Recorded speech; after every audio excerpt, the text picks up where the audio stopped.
connecting to the real nerds is so easy. You can go to our website, realnerdspodcast.com.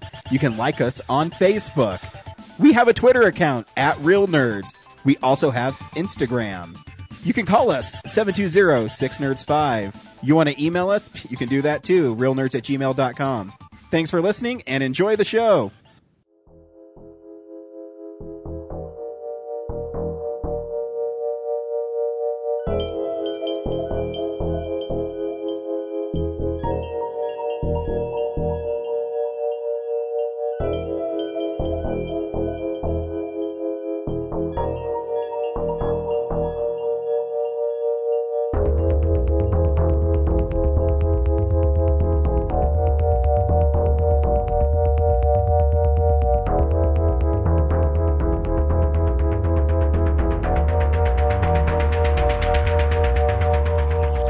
Welcome to Real Nerds Podcast, unofficially the official podcast of Denver Comic Con 2017. I am a host, James. Ryan's not here. Woo! Ryan's not here. For like the first time in, 2 years. Something like that. It's been a while. Probably since he had his kid. Yeah. He took that month off. Yeah, probably. It's been a long stretch. Yeah. He's off, celebrating America or some shit. Yeah. So we're here, Brad and I. That's right. I'm Brad. Yeah, you're Brad. And Dan's here. My roommate Dan. Hi, Dan. Hey. How you doing, Dan? Fantastic. What's going on? I don't know. It's the same stuff as always. So. Yep. Yeah. We're going to talk about some movies, and we're going to talk about other stuff and things that are going on, and all the stuff that we do every week, only without Ryan, which is honestly just fine. Because fuck him. Like, he's not even going to listen to this episode anyway. Fuck him. He only does this so he can listen to himself talk. So. Yeah. What's he doing today? It's like a family reunion thing, and then it's 4th of July weekend, right? So like Sure. Everybody's going off and getting drunk, and between that and his crazy work schedule of working midnights and then having a wife and kid, it was just tough to strategize a time. Sure. So we just threw it together at the last minute. So anyway, this week we went and saw, or at least Brad and I went and saw the BFG, which stands for the Big Phucking Gun, or the Big Friendly Giant. And then he and I both went and saw Neon Demon. So we're going to do a review of both of those movies at the end of the show. So we'll tell you whether or not you should see them, and then we'll play the trailer, and then we'll talk about them. I think for Neon Demon, we will talk about it for a little while, and then after that, we will spoil the shit out of that movie. So just be careful. I don't think there's really anything to spoil on the BFG, though. Anyway, let's get into what we've been watching. So, this is the stuff we've been watching.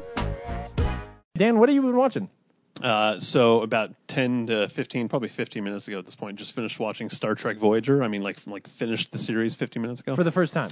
Yes. You did not watch it in the 90s when the rest of us did? Nope. Awesome. I was too busy in the 90s watching reruns of Next Generation. So Nice. It's weird. So what is your background on Star Trek before you watched the Voyager show? grew up watching Next Generation. Awesome. And it was great. And then maybe 5 years ago decided I had to sit down and just watch all of Next Gen, and I did. And then since then I've done that like 3 times probably. Yeah. Tried to watch DS9, got like halfway through it, and it was just too much. Yeah. Or too little at the same time. Oh. I don't even know. God bless them, whatever. Just not for me. These Bajorans are the worst. I felt it got really good like season 6 and 7, like just before it ended. I like Odo. I like Quark. I like Quark. The Ferengi. Right. Yeah. Quark. Yeah. That runs like the bar. Yeah. Yeah. I like him just fine. And then I think I like O'Brien's on that show, totally. Yes. And then I don't think I got to the part where Worf comes in. Really? He probably comes in like season 4. Oh, is there? Or so. 4 or Man, 5. I feel like it was there longer. Okay, yeah. And I didn't even get to where he comes in, I would have enjoyed him just fine. Right. And then, 6 to 7 months ago, I said, I'm going to watch Voyager. And I sat down and started watching it and basically did enough of it that I just finished it. 7 seasons, something like whatever 7 times 23 or 24 is. That's how many episodes. Yeah. Like that many episodes in like 6 or 7 months, because that's a really good show. And I Cool. was like, I need to keep watching this like just a little bit every week. Yeah. So Good. How do you feel about the ending? Just fine. Just fine. Like good, but I mean, whatever. I like. Yeah, it's sort of like a hey, we're done now. Right, because you like something that's something that is as like friendly as that show is, right? Like welcoming to just anybody that wants to watch it. Like mom can watch that show, and if she has a vague interest in a good story in science and space and like human relationships and stuff like that, then she'll be into it. And of course, that show at the end of this series, they will do the thing that they're trying to do the whole series. Of course, one could safely assume, right?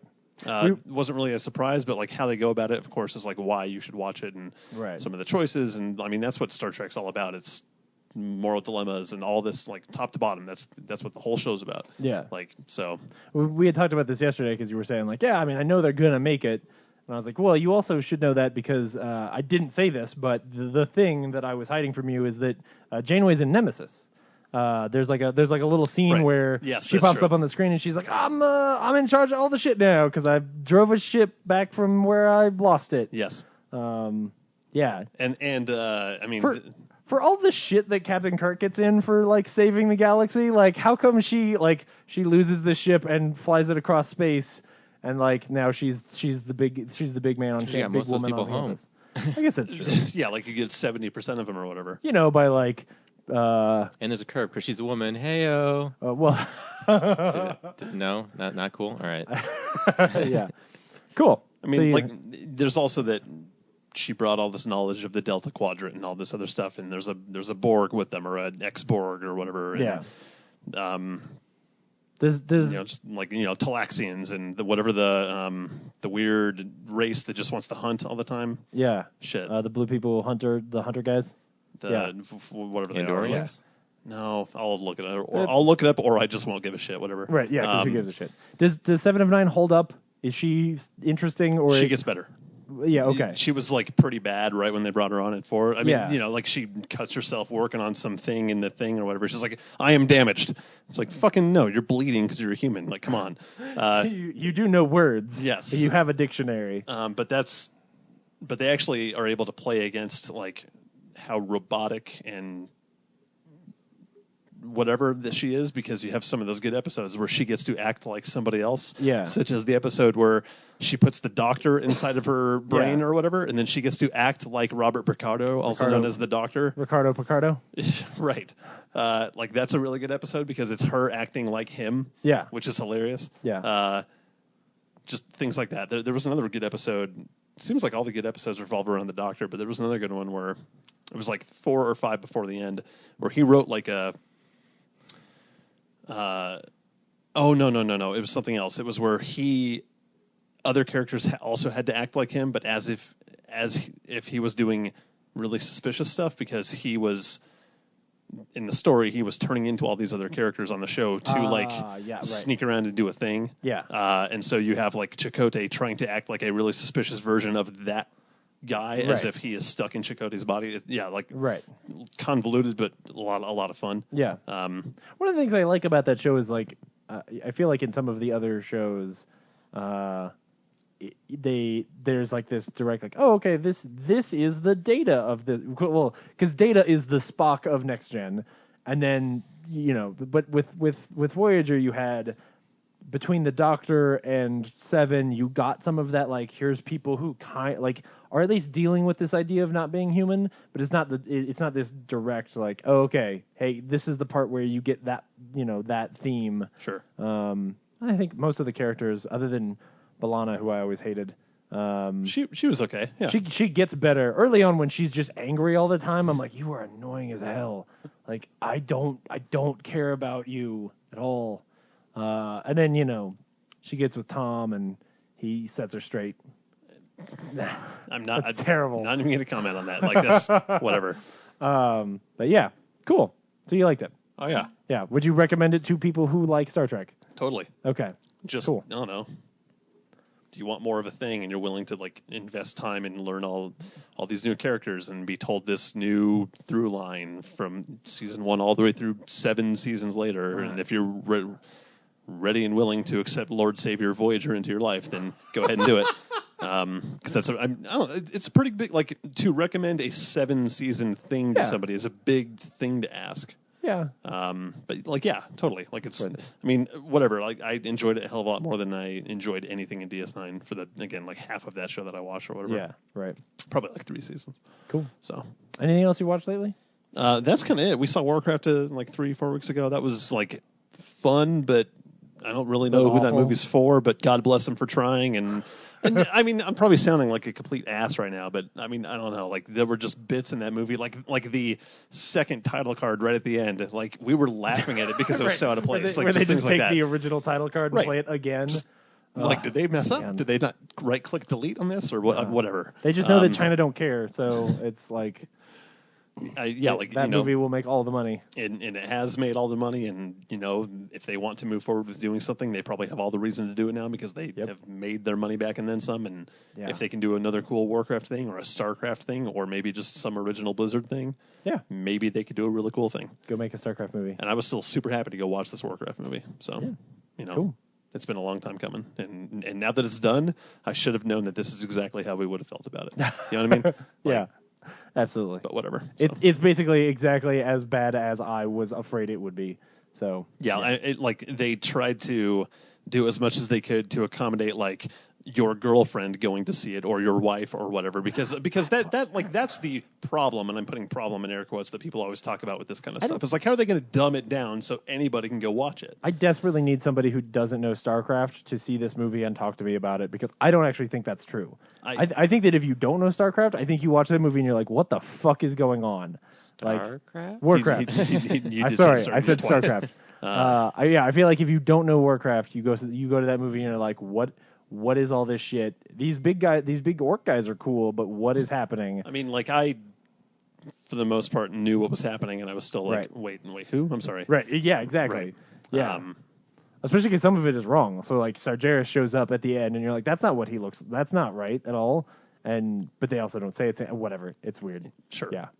Anyway. I still had a lot of fun with it. The dude that played, what's his name? The Orc Man? No, the main human. Oh, the Viking? Lane? He's from Vikings. Lane? Yeah. Yeah. Right. Yeah. He was fun. Yeah. Lothar. Like some good. Yeah, Lothar. I'm sorry. Yeah. Like some good jokes and bits with him and like things that he does to people. There's one time where he juggles a sword while jumping out of a window onto a griffin, which was also in the trailer, and Yes. that happens in the movie. Mm-hmm. So if you want to see that on a bigger screen, Sure. then there you go. Yeah. Yeah. Cool. Yeah. Awesome.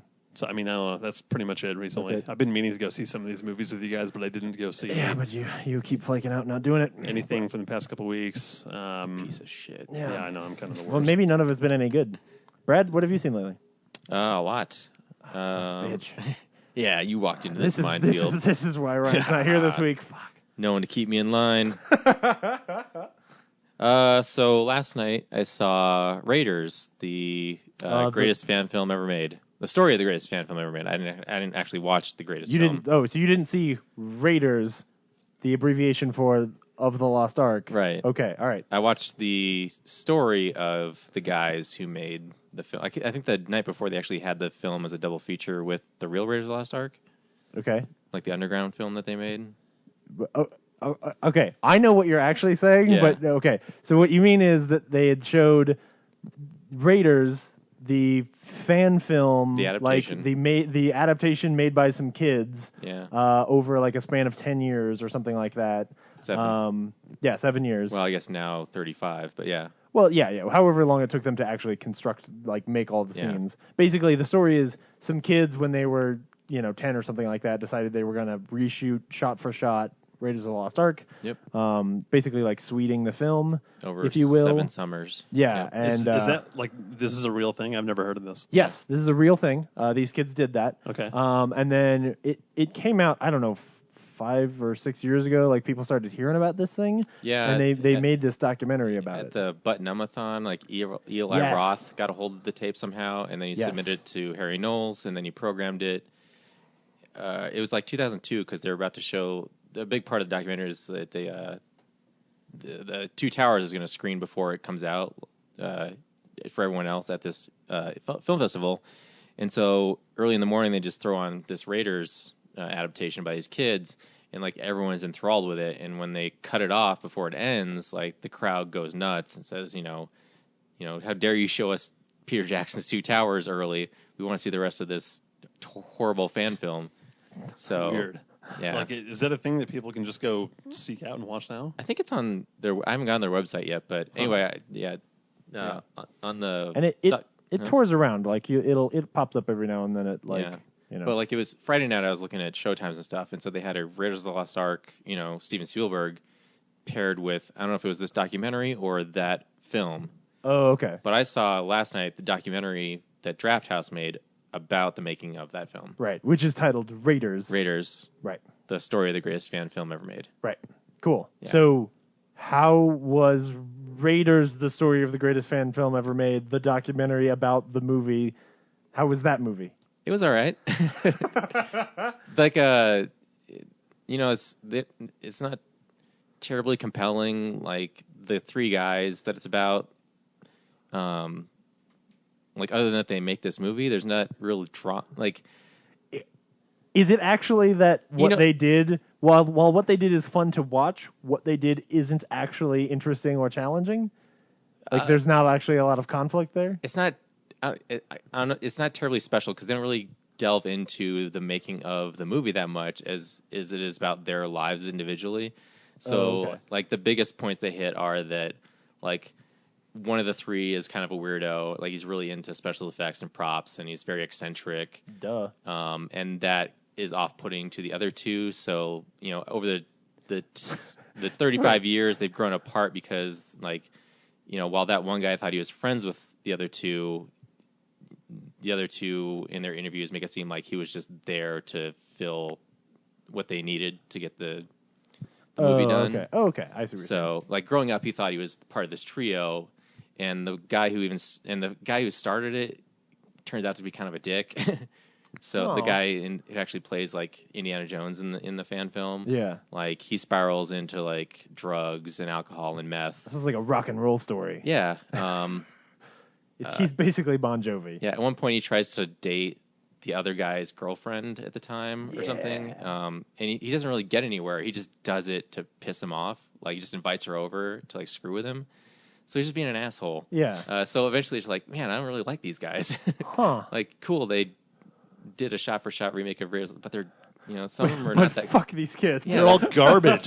And Fuck them. Wow. And they like allude to the interesting part was the documentary kind of associates their willingness to make this so meticulously. Yeah. Is because of like their broken families. Like the main guy who got into drugs and stuff. Like he had an abusive stepfather and then halfway through filming, like the other kid's family divorced, and I think his mom had to go like live in poverty with him, and so they had this huge house with like no furniture and stuff in it. Like she was just basically buying food, like that's all she could afford. And so the ability to have this like empty house that's falling apart was like the perfect soundstage for this movie for them. And they didn't really touch on the family of the third guy, who was the big special effects wizard. Yeah. And then as the whole documentary is explaining them going through their life, it's interspersed with scenes of the last scene that they were recreating. So they finished the movie years ago, except for the giant plane, the Nazi plane where he fights the big the flying wing. The flying wing, sequence, yeah. So they did the whole movie except for that part. And so when the movie starts, because that would arguably be like probably the hardest thing to recreate. Well, and in the movie, the special effects weirdo is like, I've been for years telling them just do miniatures. Like, it's not like we're making Citizen Kane here. We already know the movie's shit. Let's just go the full way. But no, instead, the other two guys the movie starts with them going to like a wealthy person's house and just kind of crowdsourcing just gift money. Like, hey, will you just fund our dream, please? And they're looking for like $20,000.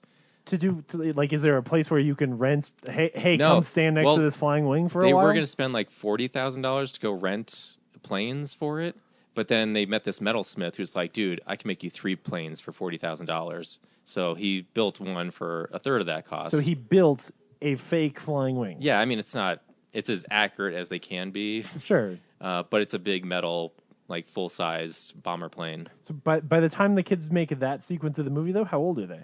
They're like in their 40s.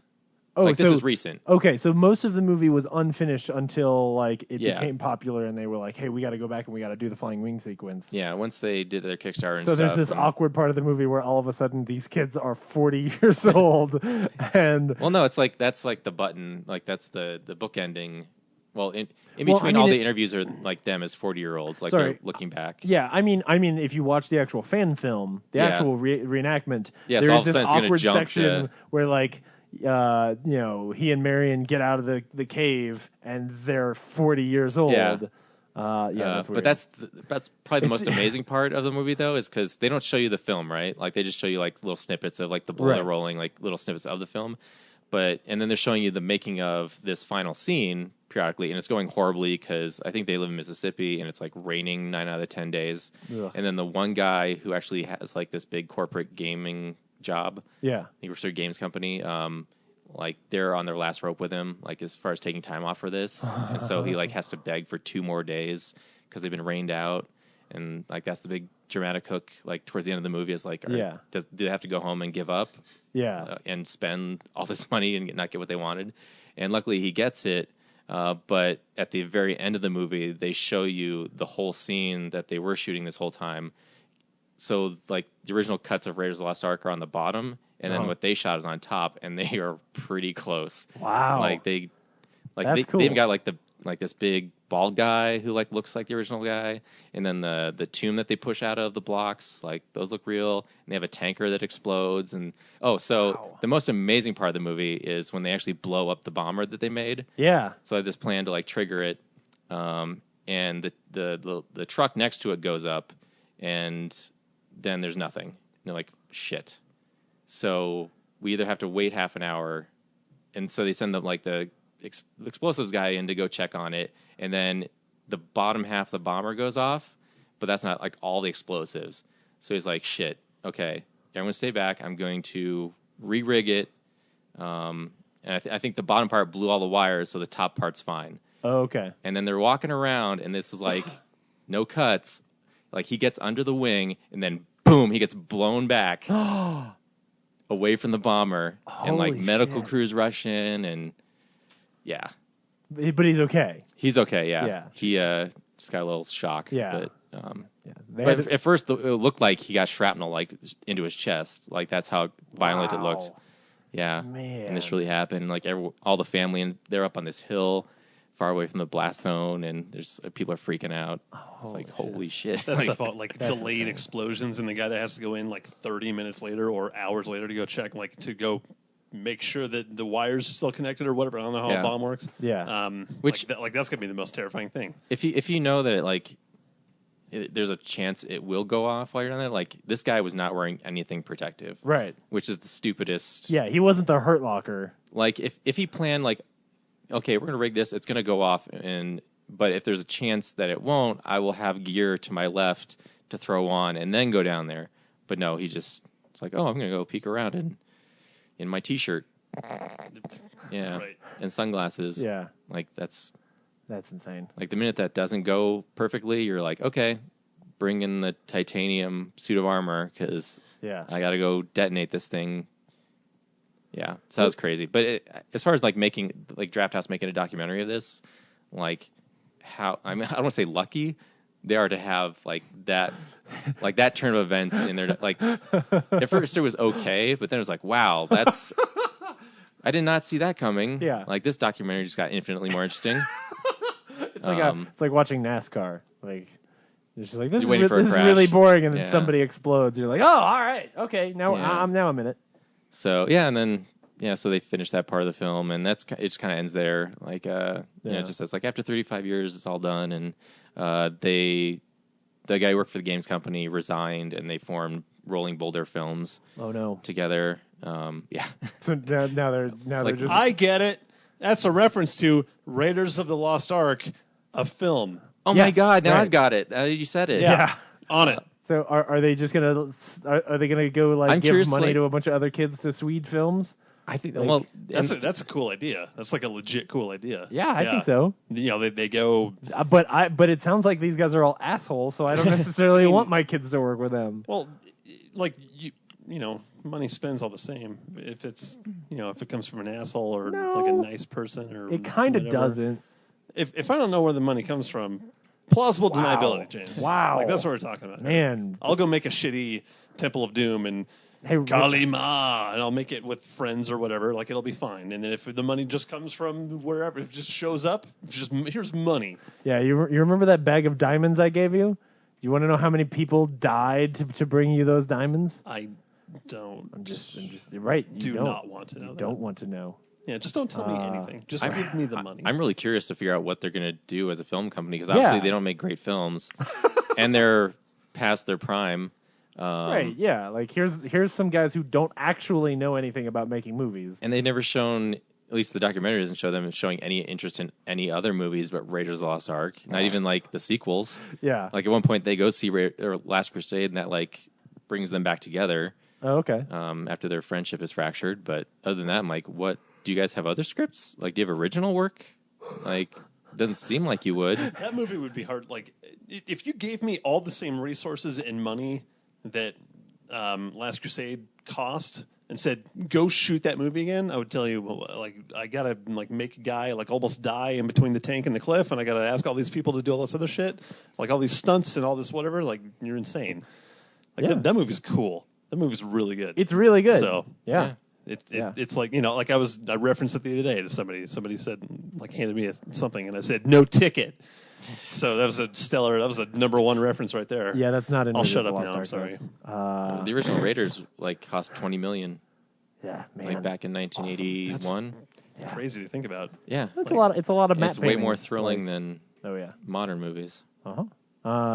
With $150 million budgets. I know. I keep seeing Frank Marshall like pop up. Like he does like interviews. Like for the BFG, he was doing some of the marketing for that. And I was like, this isn't. And he was at E3. Is that who that was that you were all excited about? Yeah, like we're sitting watching watching the Ubisoft E3 press conference like a few weeks ago. Yeah, and there's like all these jackholes coming out onto the stage that nobody cares about, and then like here's Frank Marshall, and no one in the audience cares, and I'm like, holy shit. Yeah, you don't understand who this guy is. What was it? Oh, the Assassin's Creed movie. Yeah. And so, Frank Marshall, this man who I have no idea who it is. He directed arguably the greatest action scene of all time.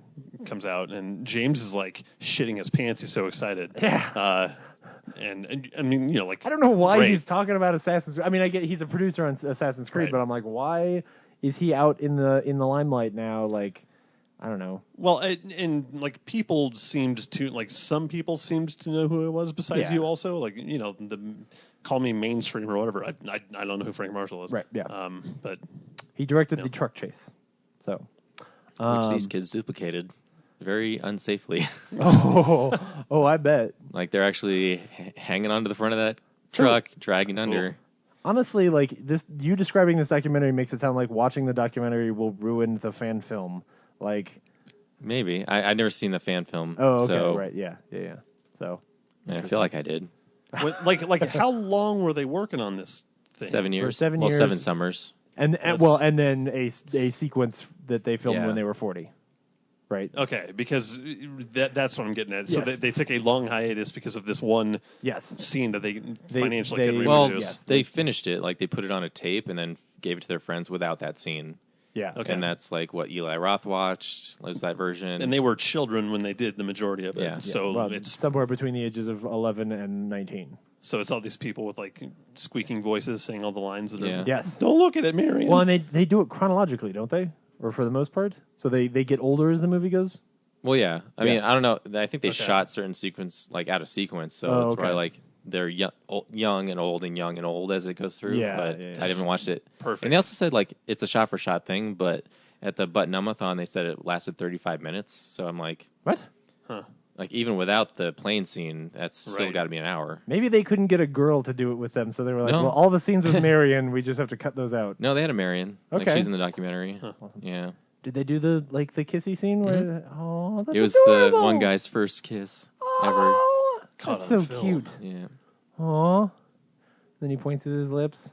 It's really good. It's a great scene. That's a great movie. Yeah, and actually, the set was just the bedroom of I think Eric's house or something, and then hey, where do you want to film this kiss? In my bed. Yeah, my parents are gone tonight.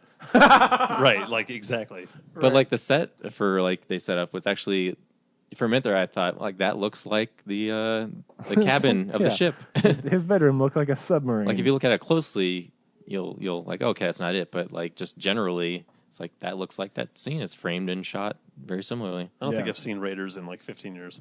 Really? So yeah. You live with this guy? What the fuck? We are have we the doing? the poster sits right above the TV. I see it every time I sit down to play, Rocket League or whatever. So. Yeah. So why? How come not every time you go? Oh, I could be doing something better with my time. I have a lot of movies to watch right now. Watching Raiders. Well, yeah. You should totally watch Wrath of Khan. We'll get to that. Yeah. Like now that Voyager's out of my way. Yep. Again, really enjoyed it, but now that it's done, yeah, I can finally if I'm actually going to do anything else with Star Trek right now, I'm going to sit down and watch Wrath of Khan, and I'm going to watch Into Darkness, which I still haven't seen yet, so that I can watch the new one coming up. Right, and then you'll watch 4, and then you'll watch 6, or maybe I'll just do what I want and start next gen over again. I'm gonna fight you. So anyway, what else have you been watching, Brad? The other thing I watched. You said you had a lot, and we've crossed off one thing. Yeah. Well, one of them is like I think we're gonna share it later. So. Yeah. But I did catch a drive-in screening of Central Intelligence. Is it good? If you cut out Kevin Hart, would it be good? Probably. Okay. What's wrong with Kevin Hart? He's not funny. I don't like. He's like the wet blanket of. I don't know. He's very like family friendly, not very interesting. Like the trailers look like The Rock is awesome in this movie. The Rock is just awesome. Period. Yeah, he's doing his best with what he has. Yeah. For this movie, and Kevin's Hart, I wouldn't say is bad either. It's just the script is just kind of bland. Yeah, like there's not much to work with.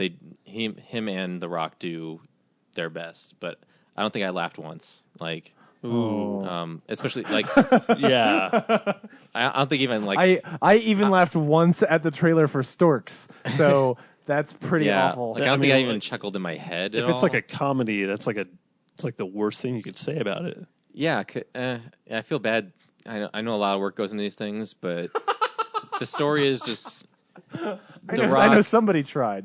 The Rock is it starts in high school, so there's like a young Kevin Hart, and then The Rock is this social outcast. He's a CG balloon. He's a CG balloon. He's singing naked in the high school showers. Yeah, that part of the trailer is awful. And then a bunch of like jocks come in and shame him, and then young Kevin Hart is like this 4.0 grade average, most popular kid in school, prom king guy. They're doing their, I forget what the end of the year assembly is called. Prom, I think. I don't know. Prom assembly? No. Yeah. No, I'm just kidding. I have no idea. Yeah. Graduation. Farewell ceremony thing. Yeah, there you go. Like you're not graduating, but cotillion, please. That's shindig. Yeah. So he's giving a speech, and then the jocks bring out naked balloon version of The Rock and dump him on the basketball court in front of everybody. And he floats up into the ceiling and pops. He looks terrible. It's so bad. It looks pretty bad. Well, it's just like it's his real face on a CGI balloon. It's just like how it's not convincing. Right. I don't think it's supposed to be that he's super fat. He's also shorter, so I don't know like how working out makes you taller later. Right. Human growth hormone. Yeah, it's a comedy, whatever. And so while the whole school is laughing at him, young Kevin Hart gives him his letter jacket to cover up. Aww. And then he's like, thank you, like you're the only person being nice to me. And then fast forward a bunch of years later, Kevin Hart has peaked in high school. He's just in some financial job regretting his life. And then meanwhile... Which is an insult to financial people everywhere. Yeah. And then I forget... I kind of nodded off a little bit towards this part, but The Rock comes back into his life. And it's just like, hey, buddy, let's catch up. I missed you all these years. You were the only person who was nice to me in high school. I want to, reconnect. And then some of the FBI's after them. Okay. He won't explain to Kevin Hart why. And then you find out Amy Ryan's the FBI agent. From their point of view, The Rock is actually one of their agents who killed his partner and has gone rogue to find these codes to these weapons. So they're FBI agents? FBI, CIA, one of those government agencies. Okay. Right. The movie being called Central Intelligence. Right. Oh yeah. Okay. Right. Yeah. So That's why I was confused. Because if you told it me makes it was, so much more sense now. If you told me it was FBI, I was gonna be like, this is stupid. Federal Bureau of Intelligence. Sorry. Yeah. Anyway, no, so the good. CIA is trying to track him down, and then, so Kevin Hart's getting misinformation. Like The Rock's telling him that he needs Kevin Hart's abilities as a financial transaction guy to get the codes he needs so that he can stop the dealers from getting a hold of these weapons. But then the CIA is saying, like, hey, Kevin Hart, don't do that. He's this operative. He's a rogue agent. Who's actually called, I think, the Black Badger is what they called him. What? Something Badger, not Honey Badger. That's a joke for later. Oh no. Yeah. The Black Badger. No one knows who the Black Badger is, so sometimes they make it look like the Amy Ryan, the CIA agent, is actually, like, the evidence points to her as being the Black Badger, or it could be The Rock. But it kind of ends up being Aaron Paul, his partner who died. He comes back from the dead. So it's GoldenEye. Yes. Okay. All right. So that's the whole story. Is really like just this cat and mouse game of, like, is The Rock, because The Rock's character is a little, like, goofy. Yeah. Like he's kind of operating at a different, like, he's not really connecting with people. And that's when it's the like socially jokes, awkward. That's when the jokes happen.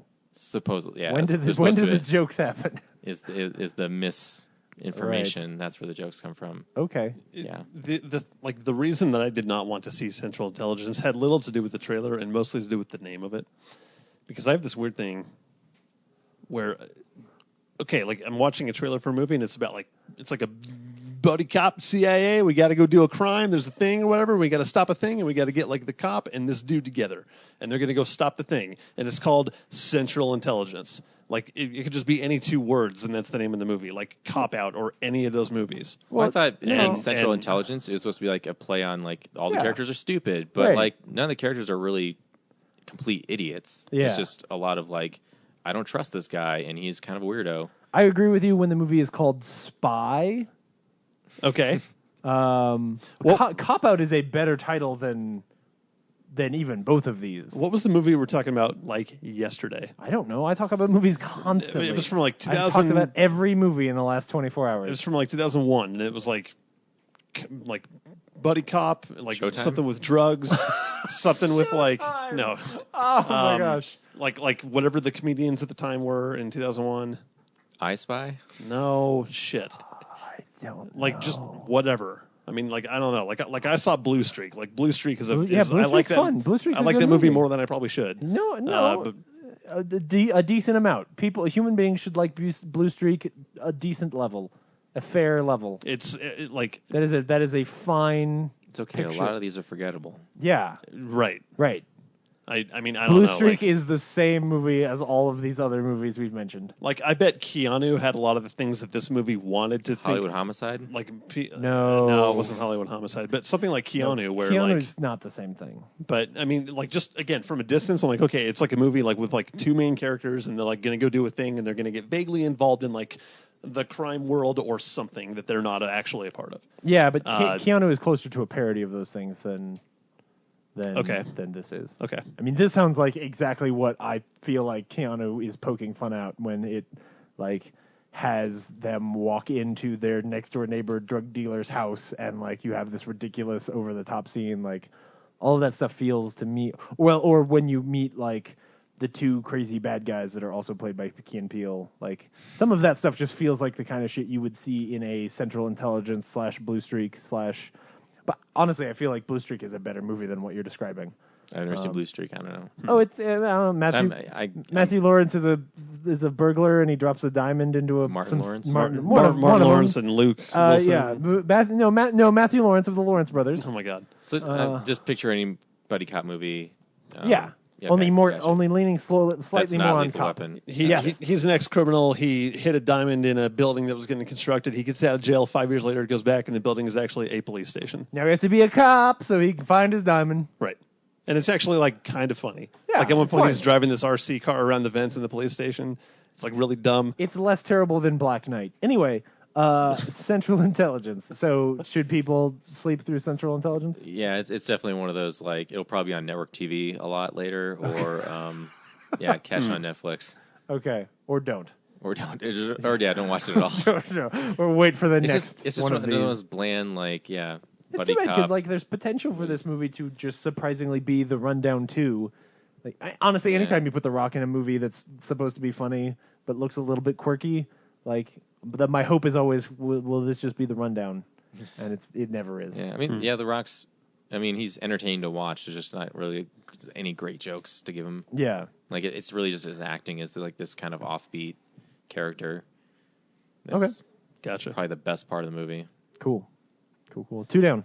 Yeah. So what am I missing? Oh, you said there was a long list. Central Intelligence. We're doing Neon Demon later. Yeah. I mean, I watched Scott Pilgrim a lot. Just on loop. Yeah, well, I watched the movie, then I watched like all the special features on the disc, and then I watched because there's like 3 commentary tracks on it. There's like one of Edgar Wright and Bill Pope, the DP, who's done like Spider-Man and stuff like that. And then the second one is like Brandon Routh, Mary Winstead, Scott Pilgrim. Michael Cera. Michael Lawrence. Michael Cera, yeah, Michael Lawrence. And then the third one is Jesse Eisenberg, Anna Kendrick, and then the other Jesse Eisenberg, the other smaller characters. Yeah, right. Is Anna Allison Kendrick Hill. in that movie? Yeah, hell yeah, she is. Scott Pilgrim's sister. Everyone's in that movie. Yeah. And then Mary Elizabeth Winstead is like the Ramona or whatever. Ramona Flowers. Okay. Yeah. Whatever. I don't know. So yeah, there's like. It's such an extensive DVD, like on Filmic, like behind the scenes. They show a lot of, like they have these blog diaries of Edgar Wright directing and stuff, which I thought was awesome to watch. Back when I started making films with, my friends Adam and everybody. Yeah. Like, I would say instead of action, I would say go. Yeah. And then in one of the blogs, Edgar Wright's like, action's like 2 syllables. Like, go is just way more efficient. Yeah. So he just tells everyone to go. I'm like, yes, I was ahead of the curve. I'm not the only one. Yeah. Yeah. So like I've gotten away from that, like trying to be professional and shit, saying action, but I'm like, you know what? I'm gonna go back to saying go. Yeah. Yeah. It's way simpler. Do what you do. I remember there was a thing that happened when they were making that movie where because it was a movie that it was the first Edgar Wright movie that didn't have Simon Pegg and Nick Frost on it. So there was this thing where they were like throwing a frisbee back and forth from movie to movie. Do you remember that? From their From movie that to Paul. Yeah. That was funny. So, anyway. but you got to watch the Paul disc to see where the frisbee ends, goes because he just throws it and then the blog ends. Yeah. But yeah, it's just I was so impressed with how extensive it is, like all the special effects and green screen they do and like how they do it, and it's just amazing. Yeah. All the training that they did leading up to it. It is dense in the way that Dense. movie is dense. Yes. Yeah. And like all this like inspiration for, and then there's like even a text track of all the nods to things. Oh really? Like there's like each of the evil X's has like a number, like what number they are in the sequence. Yeah. Embedded in their like shirts and on walls and stuff. And like they recreated like this London dive club so accurately that people thought they were actually there, and it doesn't exist anymore. Like just it's so dense. Like that's cool. What I love about Edgar Wright stuff is like all of his movies, like everything in his budget. Like I know he wishes he had bigger budgets, but like you get your money's worth when you pay Edgar Wright to make a film. Everything has a purpose. Yeah, everything is so thought out. Cool, very cool. Anything else? I think that's it. Yeah. Awesome. Hey James Hart, what the things have you been watching lately? So a couple of things, if I can remember right. Or is there just really one to talk about? Anyway, so I went and saw The Free State of Jones, which is the Matthew McConaughey film in which he saves black people from slavery. What's up with that title? So it's... I'm guessing he's Jones. No. Oh. No, so this is actually based on a real piece of history. And in fact, maybe the biggest problem with this movie is that unlike you could easily take this really cool story and make it into like Bridge of Spies or something like that, where like, you know, you're going to mess around with the history some and structure the film in such a way that you're going to build like this really great, dramatic, thrilling sort of movie. And they don't do that, which sounds damning, but I actually enjoyed my time with it. It feels more like a History Channel reenactment sort of a thing, but like really high budget. So the story of Free State of Jones is Matthew McConaughey plays this guy named Herman Spark. Tony Stark? Tony Stark. So Matthew McConaughey plays Tony Stark, and Tony Stark lives in the county of Jones County in Mississippi. And in that county, so it starts off and it's this really great like Civil War sequence that feels very realistic, where he's like a nurse sort of running on the, he runs and finds like almost dead people and pulls them off of the battlefield. And every time he brings one back, like... Is that triage? Yeah, well, I think triage would be like the actual doctors. He's not necessarily, he's not like cutting off people's limbs. He's just like... He's a Civil War intern. Yeah, like he's dressed all in white so that no one will shoot him, and then he runs out there and he grabs bodies and pulls them off, and or people before their bodies, and then crazy. It's like you can't get away with that in war these days. Like there was an etiquette back then of like, oh yeah, we're fighting, but not those guys. Like they're the enemy, but not specifically them. Yeah, I know what you're getting at. Yeah. I feel like most of the time, if you get like hit or shot or something now, like we're more effective. Whereas these people, like, they get like sort of gunshot and they're wounded, but they're gonna live for a while. But like they're also, you have to cut off their leg because I'm talking about the doctors. Yeah, like yeah. They have this volunteer. There aren't like military. There aren't dudes like that who are running around safe because like because I'm wearing white, so they won't they'll try to avoid me as much as possible. No, like that's a thing that like there was a certain honor or understanding to it that in my head, like if it's war, should not exist. I mean, like whatever. I don't know. I mean, there's the least qualified person in the world to talk about this, but right. No, I admire that it did because it would not fly today. I mean, there is a sequence in this movie where like the gray, actually the beginning of the movie, the gray, there's a battalion or whatever of gray soldiers, Southern soldiers, and they're like doing that thing where they're just marching over a hill, and when they get over there, like there's some Northern soldiers, and the Northern soldiers just shoot them, and they keep marching, and then they keep getting shot, and you're like, this is fucking stupid, like. Why are you fighting this way? This is like we learned in the Revolutionary War not to do this. Why did you adopt this kind of battle? Anyway, so moving on. So he ends up finding that like his cousin or nephew or somebody has been conscripted because everybody in the South is getting conscripted by the Southern Army, and his cousin ends up getting killed. And it leads to this whole thing of like he's super pissed because the Southern Army is going into these towns and stealing people's food, and they're supposed to like tax everybody 10% so that they can feed the army, but they're taking way more than that, and all the men are getting taken away from the farms, and so there's just these like women and their children who don't have enough food to survive the winter, and like it's just terrible. So they're acting like the British. Yeah, and they've passed all of these laws saying that like, oh well, if you own 10 or more slaves, then you no longer have to get conscripted, or like the oldest of your sons can go back. Doesn't have to stay in the army. He can go back and help with the farm. Basically, the rule was if you are a large plantation owner who makes a lot of money, your kids don't have to go to war. And he's like, this is stupid. Like all the poor people are fighting for this war to save the thing that.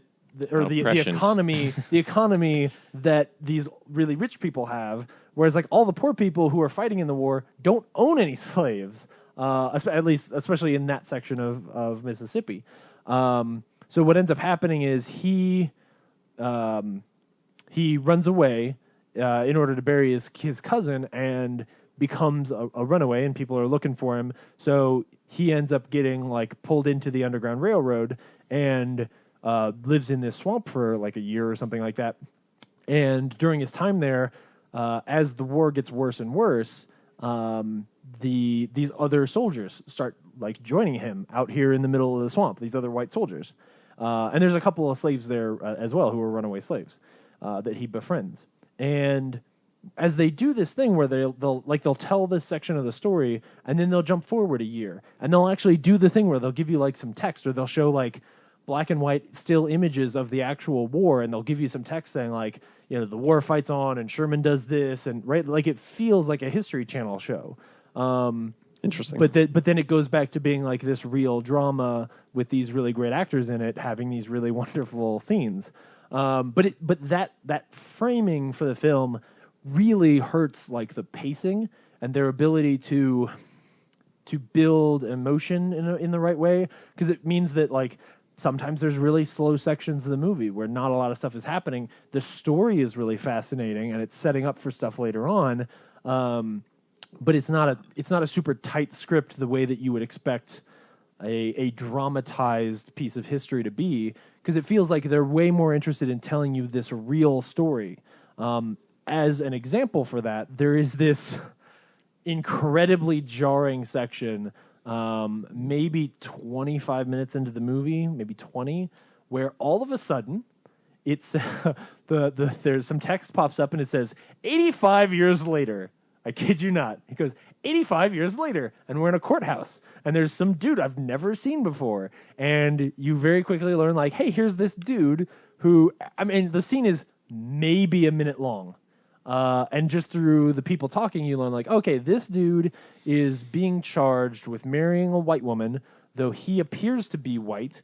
And I think in that scene, the guy even says like, he's 1/16 black. And you're like, okay. So we're like in the 50s? Yes. Yeah. Okay. So you jump forward to the 50s where this guy is in trouble in Mississippi, in Jones County, for marrying a white woman. And you're like, what? And then it cuts back. And literally, like Zach, I went and saw it with Zach Eastman. He turns to me in the movie and goes, "Did that happen?"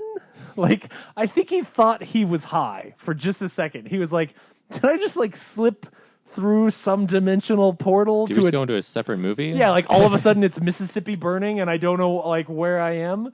Was it just like the most jarring thing in the whole movie? It was super jarring, and like in something that was otherwise really tight and. I mean, I wouldn't call it otherwise tight, okay. But all the rest of the scenes are in chronological order. Sure.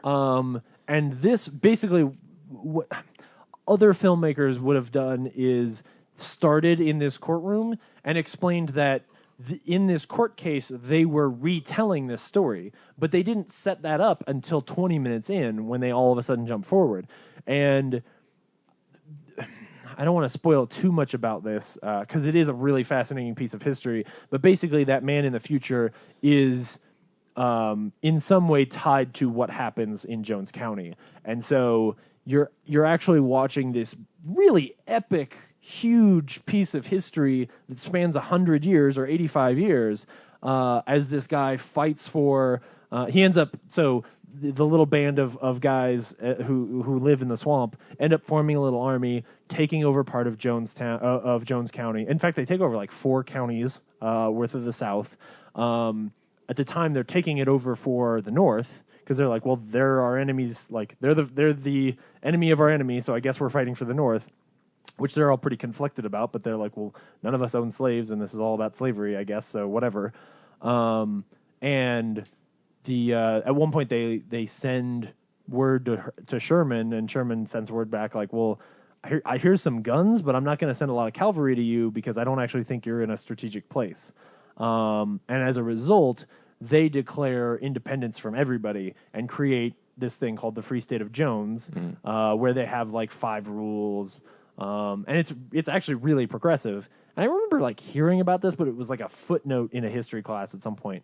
And so to hear the full story, especially because one of the things I've left out is that there's this whole subplot where when he runs away, his wife leaves and moves to Georgia with their son. And because she feels like abandoned and she doesn't know what to do. And during the few years or so that she's away, he falls in love with this black woman who helped him with as part of the Underground Railroad. And so there's this like bizarre love triangle thing going on that is really a fascinating story. and I mean, you really learn to love this character of Tony Stark or whatever his name was. And I think it's really good. I think it's worth checking out. It's not necessarily the tightest film I've ever seen, but the history itself is so interesting that for me it overshadowed some of the plot problems. Because there's a lot of details and cool characters. There's this guy Moses who's really awesome, who starts off as a slave and is just really progressive. It tells the story of the first time.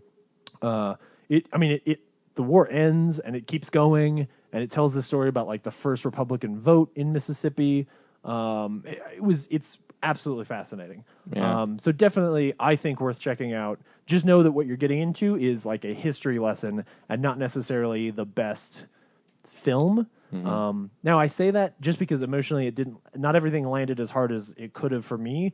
Like half of the theater was weeping at multiple points of this movie. Wow. There's some really beautiful and very sad moments in the movie.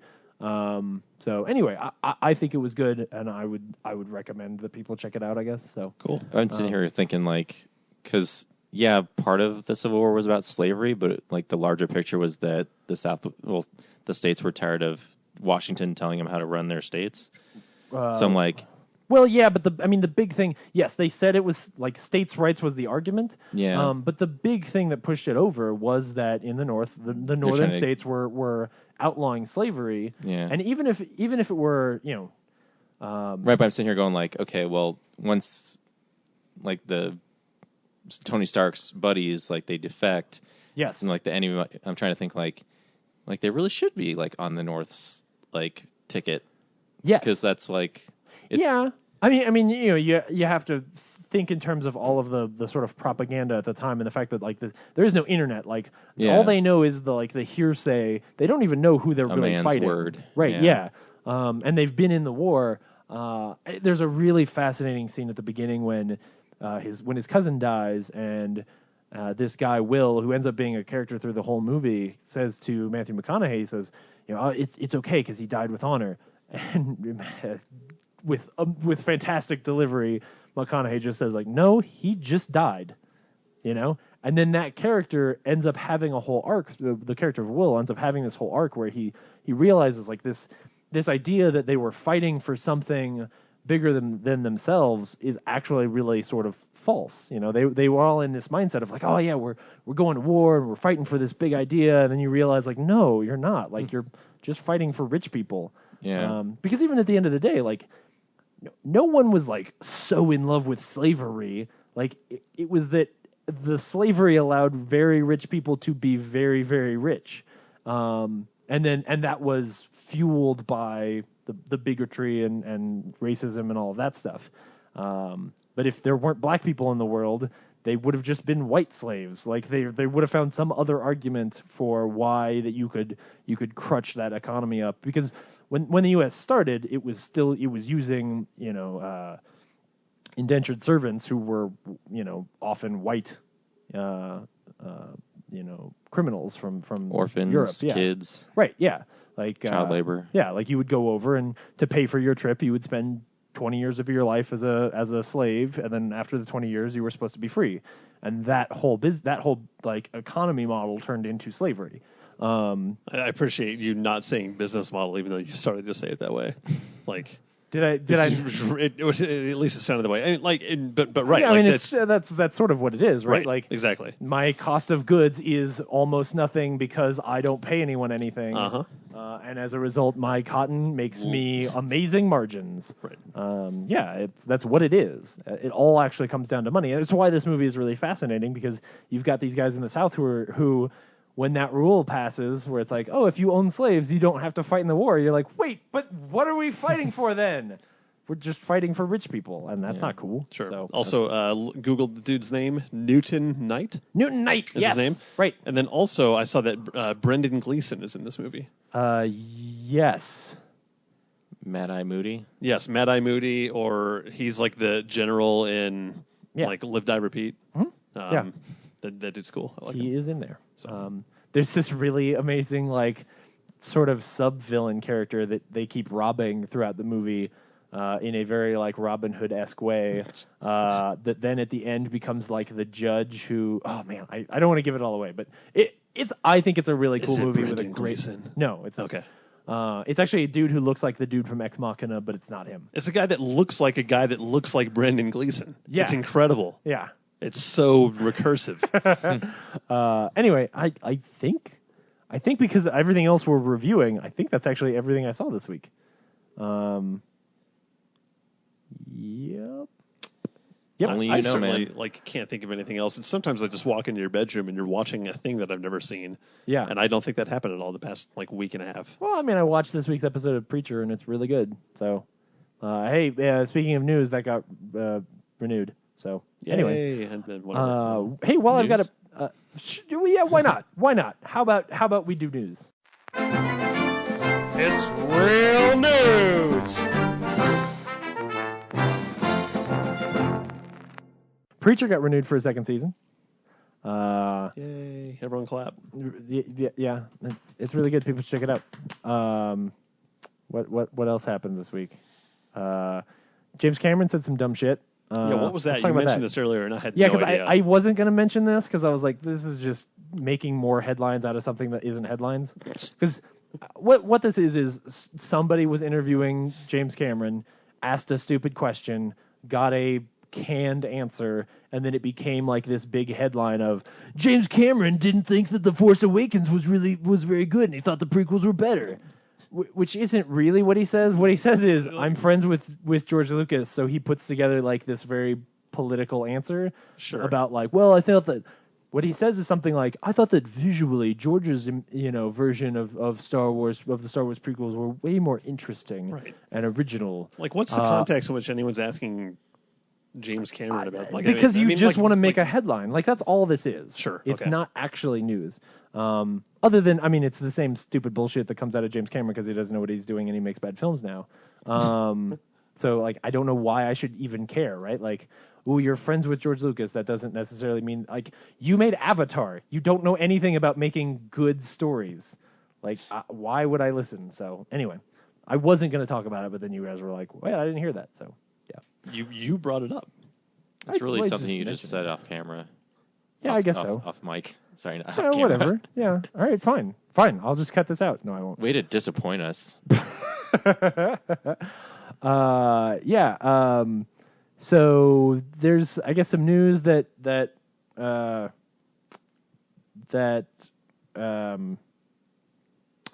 is not going to make a lot more sequels. Yeah, I saw that. I found that on the internet. Yeah, other than Incredible 2s and Toy Story 4, they're not super was one interested. more. Oh, and Cars 3. Yeah. So those three movies, they're like, okay, we'll do that, and then we're probably not going to touch any of our other movies again, which... That's fine. Yeah, I mean, Just for a while or ever? Other than... Until they need more money. Right, like other than Toy Story and Monsters Inc. / University. Until like, Condiments bankrupt some or whatever. Like, some well, movie about the ketchup bottle in the fridge and the secret life it leads. That's got to be a movie, right? Right. Whatever. But other than those two franchises, none of them Sausage Party. That's already a movie. Yeah, it is. Whoops. Yeah. In fact, this week some theater somewhere showed that trailer in front of Finding Dory. Right. Awesome.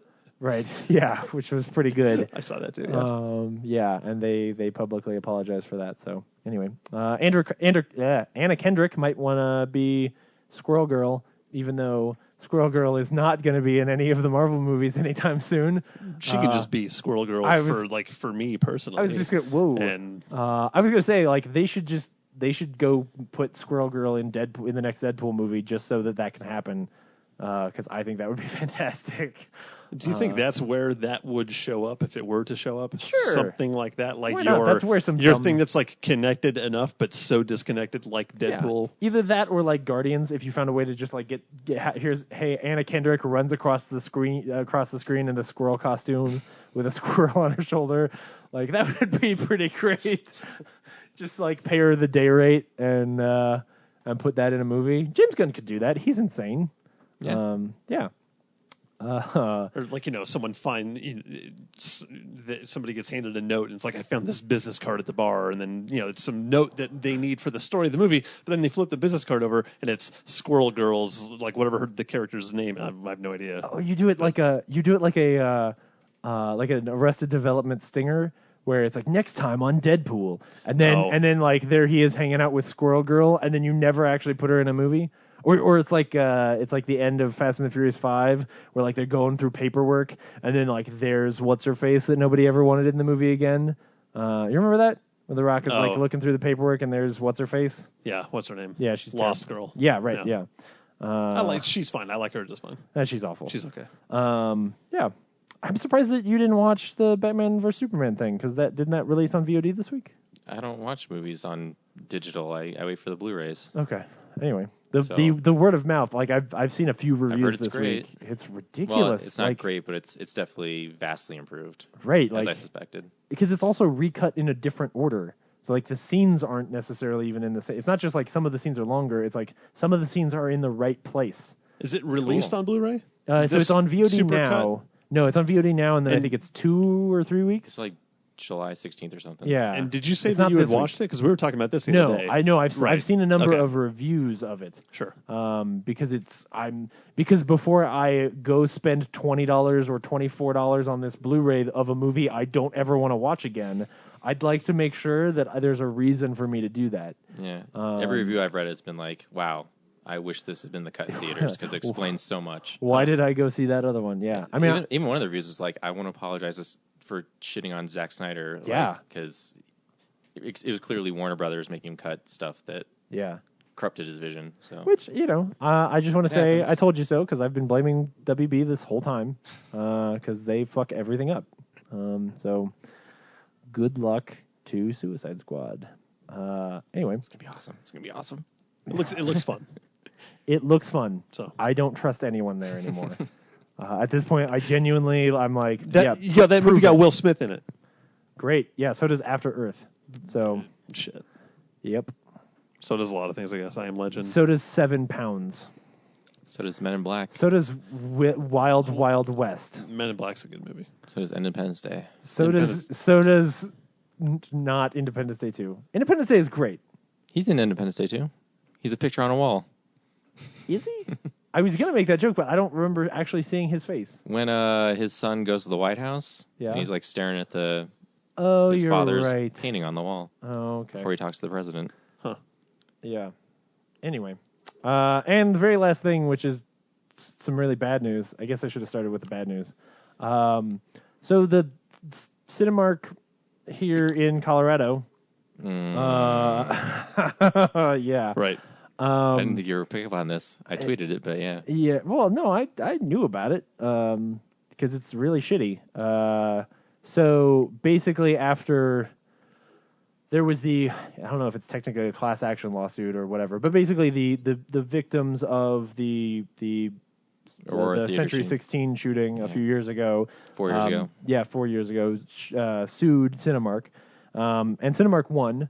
And as a result, Cinemark then turned around and asked that they have all of their legal fees paid, which comes to the tune of $700,000, which is a little bit salt in the wound, to be completely fair. Like, I kind of see where they're coming from, but like from a business side of like from a legal standpoint, like sure, like okay, you as my eyes narrow, right? Yeah, right. It's one of those things of like, yes, okay, I don't actually think that it's personally, I don't think that it's the Cinemark's fault that they operated their theater like every other theater in the country, and a crazy man walked in who wanted to hurt people and did so. I think it's off. I mean, obviously, we've talked about this many times on the show. I think it's terrible. But it's also a lot to ask a lot of people who are already probably financially strapped with medical bills. Right. The other side of it is, oh, great. So then you turn around. So, like, I kind of agree with the fact that they aren't responsible.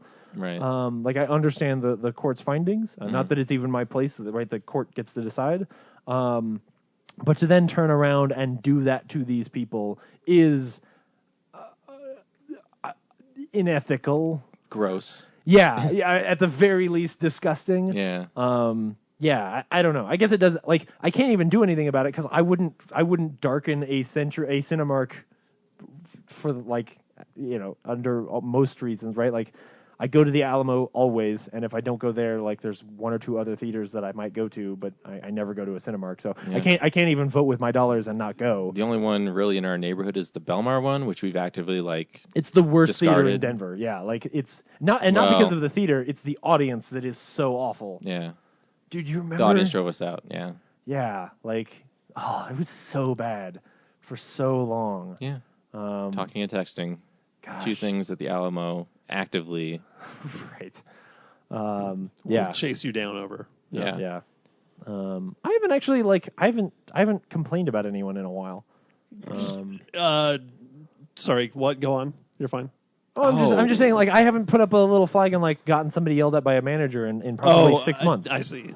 Yeah, I mean, I've complained about people, like, yes. Donald Trump is a dumbass, but like I'm not like. Well, no, even just like at the theater, like we went and saw Civil War or whatever, and somebody was, who's that? Who's this? Who's this character? Super loud. But they were on the way out. Like, you're 3 people behind them in the line to get out of that theater, and like I was in between them and you, and like part of me is like I feel embarrassed that I'm in between this thing, and like maybe this people doesn't even hear it, but the other part of me is like, go with God, do whatever you want, it's fine. Well, and also it's like I get it too. So that was one where like they were so infrequent about their assholeness that you couldn't complain, because it was like, because I've done that before where like somebody does it for a while, and so I put up a ticket and I watch the waiter, and they keep running down because they have to catch the people doing it, right? So they'll run back and forth up the stairs and not see anything, or they'll stand at the end and watch the people for a while. But because the people do it so infrequently, they don't literally catch them. Sure. Like the only way it's really effective is people who are like drunk or something like that, where they're really terrible constantly. But when it's just somebody who every now and then is like, where are they? What's going on? And like somebody next to them whispers for a second, like, what's the Bifrost Bridge? Yeah, or whatever. I don't know. Right. Yeah. Anyway. So you totally reminded me that I had a scenario that I dealt with like this earlier this week, and I forgot to talk about it. Because you tweeted that photo of some people. What happened? So Zach and I went and saw the MST3K reunion show. Oh yeah, that's right. Which was fantastic. Right. It was like shorts, right? It was just shorts, like old classic, like 50s, 60s instructional videos. One called Shake Hands with Danger. So it was all these construction workers getting like hands lopped off and like, don't do this or be safe with this. And then another one was about these 2 women who like were admiring each other's kitchens. And then, I have this great fridge and it saves me time and stuff like that. Those kind of videos. Yeah. Sure. Those are another one was weird and fun. Yeah. And another one was the talking car. So it was all about like, look both ways before we cross the street, and it involved this kid. And it was this dream sequence where these 3 cars with the animated faces, like animated in the 50s, like a real car with cardboard cutouts, stop motioned their expressions. Oh, okay. So anyway, yeah, it was tons of fun. It was so funny. The Riff Tracks guys, like all eras of MS3K were there. It's great. Including Jonah Ray, who's doing the new stuff, right? Including Jonah Ray. How was he? He's finding his legs. Yeah. I mean, I like Jonah Ray. He was paired with Joel. Yeah. Oh, okay. Like they did. So it was Mike, Kevin, and why am I blanking? It was like the Sci-Fi Channel crew. Yeah. The 3 of them, the Riff Tracks crew. Right. And then they paired up Frank Conniff and Trace Ballou. Okay. So they like did a set, and then Mary Jo Pell and Bridget Nelson. Okay. They did a set. So it was like, and then the last 2 shorts were everybody all together. So. Okay. But anyway, so we were enjoying that, and it was tons of fun. But there was this older couple, like in their 50s, sat down at the end of the row from me, and they were just constantly like talking amongst themselves. I couldn't hear exactly what they're saying, but it was often like their own versions of the jokes. Or at one point, like in the kitchen one, there's like this trash compactor, and the woman like that one thing I did catch was she's like, I used to have that. We used to have that in my house. Like, I remember that. That's really important. I'm sure your trip down memory lane is very important to you, but I came to listen to these guys talk, not you. Right, yeah. So, I probably 20 minutes in. You understand that the gentlemen on screen are not in this theater. Like, they're not other people in the audience talking. Like, they're part of the entertainment. That's terrible. Yeah, so, like, they were the worst. There was another group behind us up in the stadium level. So at that point, I was just like, okay, I have to accept this. This sucks. I have to listen to all these people. But no, you totally should have. Like, I'm going to try and zone in. But before I zoned in on them, I took a photo of the people to my right, and I forgot the flash was on. Oh, no, you didn't. So it was not covert at all, but no one seemed to care. You straight took a flash photo in the middle of the movie. In the middle of the MST3K reunion. Wow. And Zach leaned over. He's like, "Is everything okay? What's going on? Are you all right?" I'm like, "Just assholes, man. I'm just gonna shame these fuckers." And I was just as I was like being infuriating, sitting there fuming, trying to focus on the comedy, but being distracted by these jerks. And the woman also, like, they snuck in food too. What? So she had like a little fanny pack of like a sandwich or something, and then. She was so loud at one point, I heard the plastic bag just hit the floor. I was like, if they leave without picking that up, I'm going to be super upset. Like, I'm going to throw my phone at them. It is so rude to, like, not only, like, the theater really only makes money from concessions. Right. So you sneaking food in is fucking over already. But then you're going to make some minimum wage kid pick up your trash for you after you leave. Like, fuck you. Yeah. So, yeah. She left that bag, and I took a picture of that too, but I didn't post it. Did somebody come along and was like, "Sir, why are you taking like evidence shots of this trash?" No, it was the Greenwood Plaza. It's one of the chain theaters. So. Oh, right, you weren't at the Alamo. It wasn't the Alamo. Yeah. Right. So yeah, if it was the Alamo, I would have thrown a card up like really quickly. Oh, okay, yeah, okay. Yeah, no, this is the Greenwood Plaza, but yeah, it's like the one right over there. Yeah. Yeah. Another one. Oh, that's you're talking about the landmark one. Oh no, you're talking about the one on Arapahoe. Oh, okay. Yeah, the United Artists. Yeah, the Regal one. Yeah, I've only ever been there once. I don't need to go again. Yeah. Do you remember when there was the United Artists in the it was in the basement of the Park Meadows Mall? Hell yeah, that's where I saw Star Wars. And then there was an arcade down there too. Yes. Yeah, when Star Wars was getting re-released and put back in theaters, we saw them all there. Yeah. Then we went out and played like Cruisin' USA in the arcade. You know, we could have dumb and fun. We could have been in that theater, that defunct theater, at the same time. Oh my god, this is terrible. Yeah. Dan's really obsessed with the fact that we grew up in the same town, so we could have been in the grocery store at the same time. Yeah, I mean, it's like we grew up like a mile and a half or so from each other. Dan, you could have been in the grocery store at the same time I was in that theater watching Star Wars. There's too many scenarios. We need to not talk about this. You know what's crazy is like you guys live together right now, so you're like always in the same place. I could be asleep when James was asleep. Yeah, exactly. It's true. Oh no, all the time. Anyway, so cool. I posted that. And as I was sitting there fuming, I was thinking like, when we started this podcast, like part of the driving components was that we were going to use it to shame people for being assholes in theaters.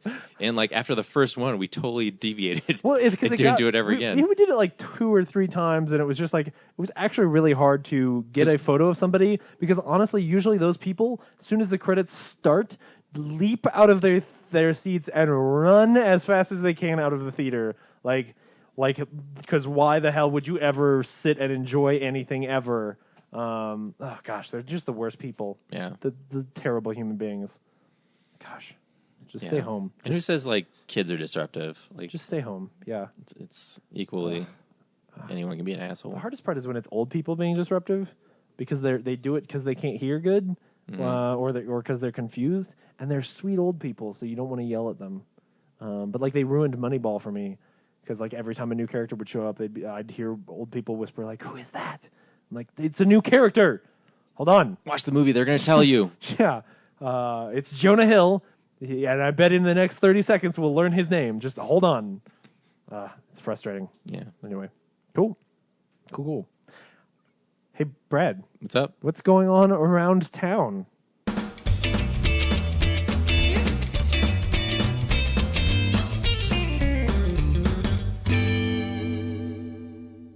I haven't talked about Red Rocks in a while. Cool.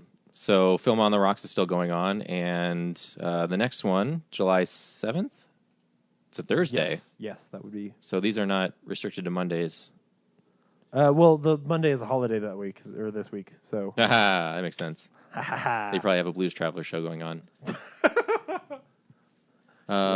So Thursday, July 7th. Oh, it's a show that was just added. Is Scream. Oh, wow. And their opening band is Emerald Slam.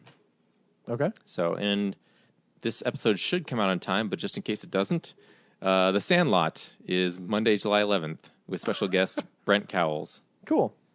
So, yeah. That's kind of a cool get to. Yeah. And Deadpool's not far off, which I have tickets to. Oh, and Force Awakens. I have tickets to the last two shows. Man. Force Awakens, that film on the rocks? Yeah. That's cool. The Bug Theater is still doing Evil Dead on Fridays and Saturday nights. That's Evil Dead the musical, so that's good. $10, I think, for tickets, and there's a splatter zone for $25. No, it's $20, and the splatter zone is $25, not $10. So the 88 Drive-In, Here it is. their selection for this week, their three shows are Ninja Turtles, Tarzan, and Central Intelligence. And they're doing their first throwback movie. They're doing Space Jam. Damn it. Oh, there you go, Henry. Yeah, I already contacted Henry. He's on board. Okay, do you want me to tell you what's happening at the Esquire? Yes. Okay, because I wasn't listening to what you were talking about, because I was trying to talking about figure out Drive-In. Okay, great. So this weekend you already missed The Fifth Element. So next weekend you've got Princess Mononoke, which would be cool. And then, so that's the 8th and the 9th. And then on the 15th and 16th is The Omen. And that's the midnight showing. And then there isn't one for the last weekend. So I don't know. Maybe that's when... Oh, I bet the last weekend must be when they show... yeah. Sorry, I saw another PDF today, I guess, which is August shows, which has like Batman and Spirited Away. 89 Batman. Interesting. Princess Mononoke and Spirited Away being Miyazaki. Yes, Miyazaki, right. Yeah. Studio Ghibli. Yes. Ghibli? I can hear your phone. Isn't it Ghibli? So, yeah, that's what's happening around town. Yeah. I think I covered everything. Drive-In, Esquire. Cool. You go to drive-ins like every week, don't you? I try to go when there's cool stuff. Is like where's the one you go to? Or when there's Central Intelligence. 88th and... Oh, man. It's way northeast. If you take I-76 and then hang around on 88th, it's like not very far from there.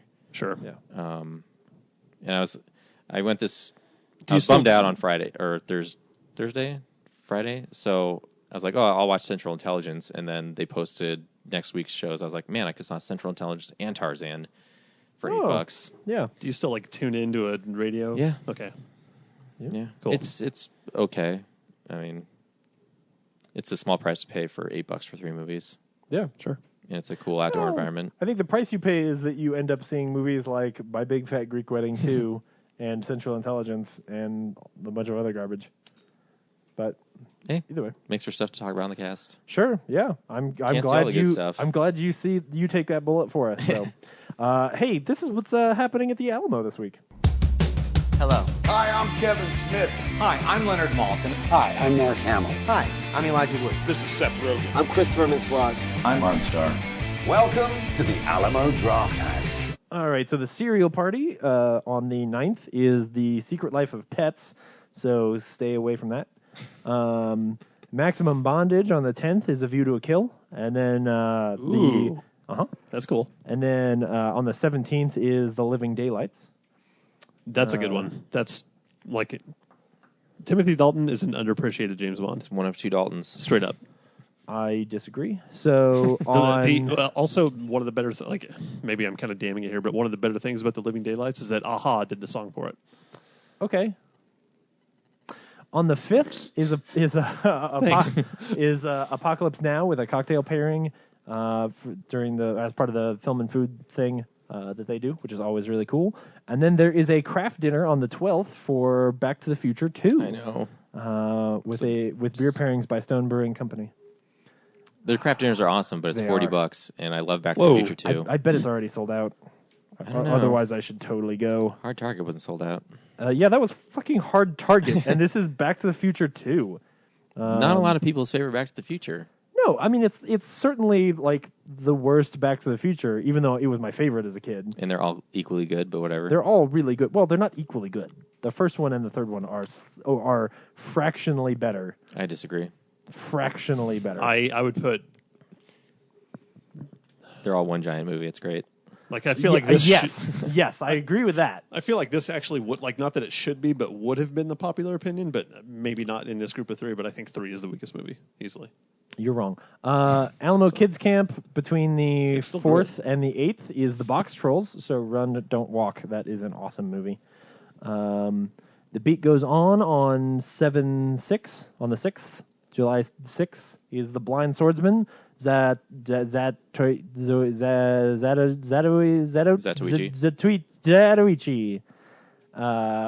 God bless you. Right.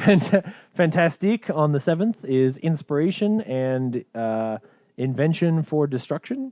I don't know what that is, but Inspiration's in 35mm. The Video Vortex on the 13th is Demon Wind. I haven't seen the trailer for that yet, but I bet it's cool. That's not this week. That's further down the line. So that looks like. And then. Oh no, that's all. Just what's coming out this week. So cool. So that's what's going on at the Alamo. Go see Box Trolls. Take your kids to go see Box Trolls. That movie's awesome. So cool. What do we have left? Blu-rays. Yeah. And then a review. Anything I should buy this week? Yes. DVD releases and Blu-rays. That was probably a lie. So I know of one actually off the top of my head. Season 4 of House of Cards. That's not it. Is out this week. So if for some reason you don't have Netflix or are a huge House of Cards fan, you can pick that up. Or if you want to watch House of Cards without the streaming breaking down and jittering or disconnecting, it's a good way to watch it. Speaking of Miyazaki, there's a movie he produced this week. It's not an actual. I don't know if it's Ghibli. Yeah, it is. It's Studio Ghibli. Only Yesterday, which is voiced by Daisy Ridley and Dev Patel, is getting a Blu-ray release this week. The Dark Knight Trilogy Special Edition. That's it. Thing. So if you don't already own all those movies, I actually don't own them all. I think I own Dark Knight and Rises. Oh, really? Yeah. Oddly enough, I mean, Batman Begins is a great movie, but I just don't have it. Yeah, there's probably a really cool steelbook somewhere that you could find. I do. Batman Begins. You can. I have them. Yeah. The art in this one is really cool, though. Yeah, that's what I'm curious. Like I'm kind of tempted to, just so I have the whole thing in one thing that looks all cool by itself. I might get rid of the 2 I have and go get that one. It's a condensed version of the long box that they had. Yeah. So, yeah. Right. Yes, it looked like that. Fits on the shelf better. Right. Yeah. Yeah, it's that same art. And it's cheaper. Like the white on, like the blue on white or whatever. Black on white. It's the black on white, but it's like inside of itself a few times, right? And it's like fractured glass. So it's like the symbols inside of each other. So I saw The Light, which is the story of Hank Williams starring Tom Hiddleston, which I actually wanted to see but didn't get a chance to, so I might check that out. The original taking of Pelham 123 with Martin Landau and Walter Matthau. Martin Landau. That's Martin Landau and Walter Matthau merged together like a fly. I was really just thinking about how much I love Robert Shaw, so I wasn't paying attention to reading properly. I was just like, oh man, Robert Shaw's so good. Oh. Yeah, Robert Shaw's in that movie too. Hold on a second. Can I just draw attention to the fact that this must be like a Martin Landshaw. Is this a Shout Factory release? This is why we need Ryan, because he always knows. Shout Factory is really like up in their game. They have so much coming out. It's a really cool looking cover. I just want to say though, you could not get away with this poster today. No. So the poster is it's a train car full of people. Imagine you're on the light rail. Yeah, imagine you're on the light rail, and from like a first person sort of view, there's just a man with a machine gun, and everyone is terrified and freaking out, and there's a mother with her son, like actually directly in front of the gun. Like if you drew a line out of the gun barrel, you shoot a child in the head. It's awful. This is a really terrible, like, that's kind of an incredible piece of art right there. I kind of want to go find this poster and own this poster. 70s. Yeah. Anyway, there's something real Where's Waldo about that thing. I guess it's a 42nd anniversary. Find Waldo with a bullet. Right. I feel like the 42nd anniversary isn't necessarily like one that you draw attention to. Like, it's like the Wooden anniversary or something. I don't know. Whatever. No, Wood's a big one. It's like the 40th anniversary came and went. They're like, fuck. Right. Well, better now than never, I guess. Your Hitchhiker's Guide would probably have a 42nd anniversary or something. Right? Yeah.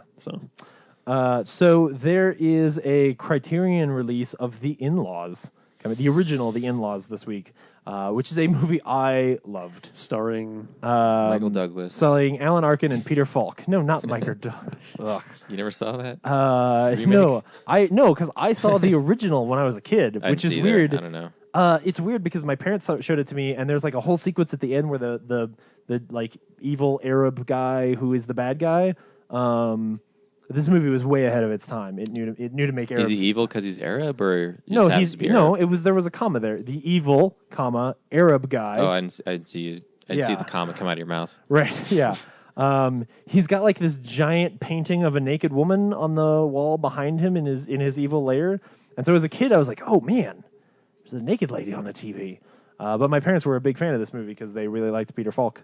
And it's good. I mean, it's Alan Arkin and Peter Falk, and it's hilarious. And there's a scene where they have to run away from gunfire, and Peter Falk's like, Serpentine, Serpentine, and then they run in Serpentine. And I quoted that movie for 15 years of my life. All the times I was running away from gunfire. Yeah. When I was on the light rail. So yeah, check that. I actually will probably go buy that because I really love that movie. It's a good one, and it's not anything like the remake that was pretty disappointing. There's some movie called The Mermaid from Stephen Chow. That's a huge hit. I think it's the highest grossing Chinese movie ever. Is it really? Yeah. I was just going to ask. I haven't heard about this at all. Really? Yeah. Is it good? I haven't seen it. I don't think it was in stateside. Does it look cool? Like, because I like Kung Fu Hustle. I mean, I'm curious because like there was something else that they released recently that was huge. Huh. And they're like, this is the biggest Chinese movie ever. And then, I don't know, 3 months later, The Mermaid comes out and it does even better. Wow. All right. But, it makes me think, like, how kind of unfair it is that there are so many people in China. I agree. Yes. Point made. No, it's like, I'm glad Ryan's not here because he would totally, like, fight me on this. But, the rest of the world gets so much of our media and, like, they get our blockbusters and, like, they adopt them as... But when China makes a blockbuster... Like, The Mermaid's probably never going to come over here unless the Mayan gets it. Sure. And it'll probably just, like, be forgotten. Honestly, because most of the time they're very niche movies, right? Like, even Kung Fu Hustle, as well-regarded and widely accepted as that movie was, like, most people didn't see it, and most people who would... Like if I showed that movie to my parents, they'd be like, this is weird and I don't like it. But I don't think that was a blockbuster there either. Like, it was a big movie, but it's not like Avatar. Like, The Mermaid's like Avatar level for them.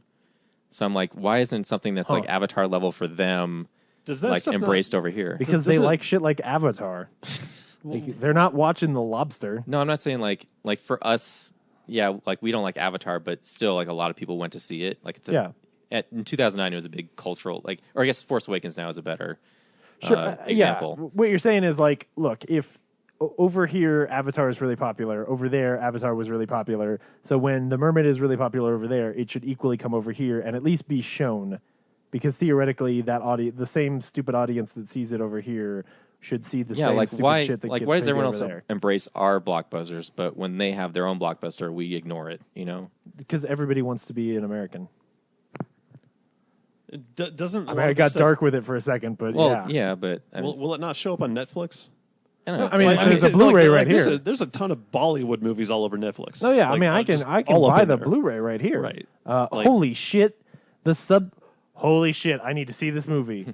The subtitle of this movie, or the tagline of this movie, is "Half Fish, Half Human, 100% Assassin." Yeah. This is The Mermaid. Totally. Yeah. Well, no wonder it's a hit. Holy shit! I need to see this movie. It's pretty cool. I thought it looked stupid because it's just this attractive young Chinese woman, and her hair is done up like the shape of a fin. And I thought, well, that seems dumb. No, the fin is the tail. Well, yeah, the tail fin, yeah. Right. So it's not a young woman with a tail like a mermaid.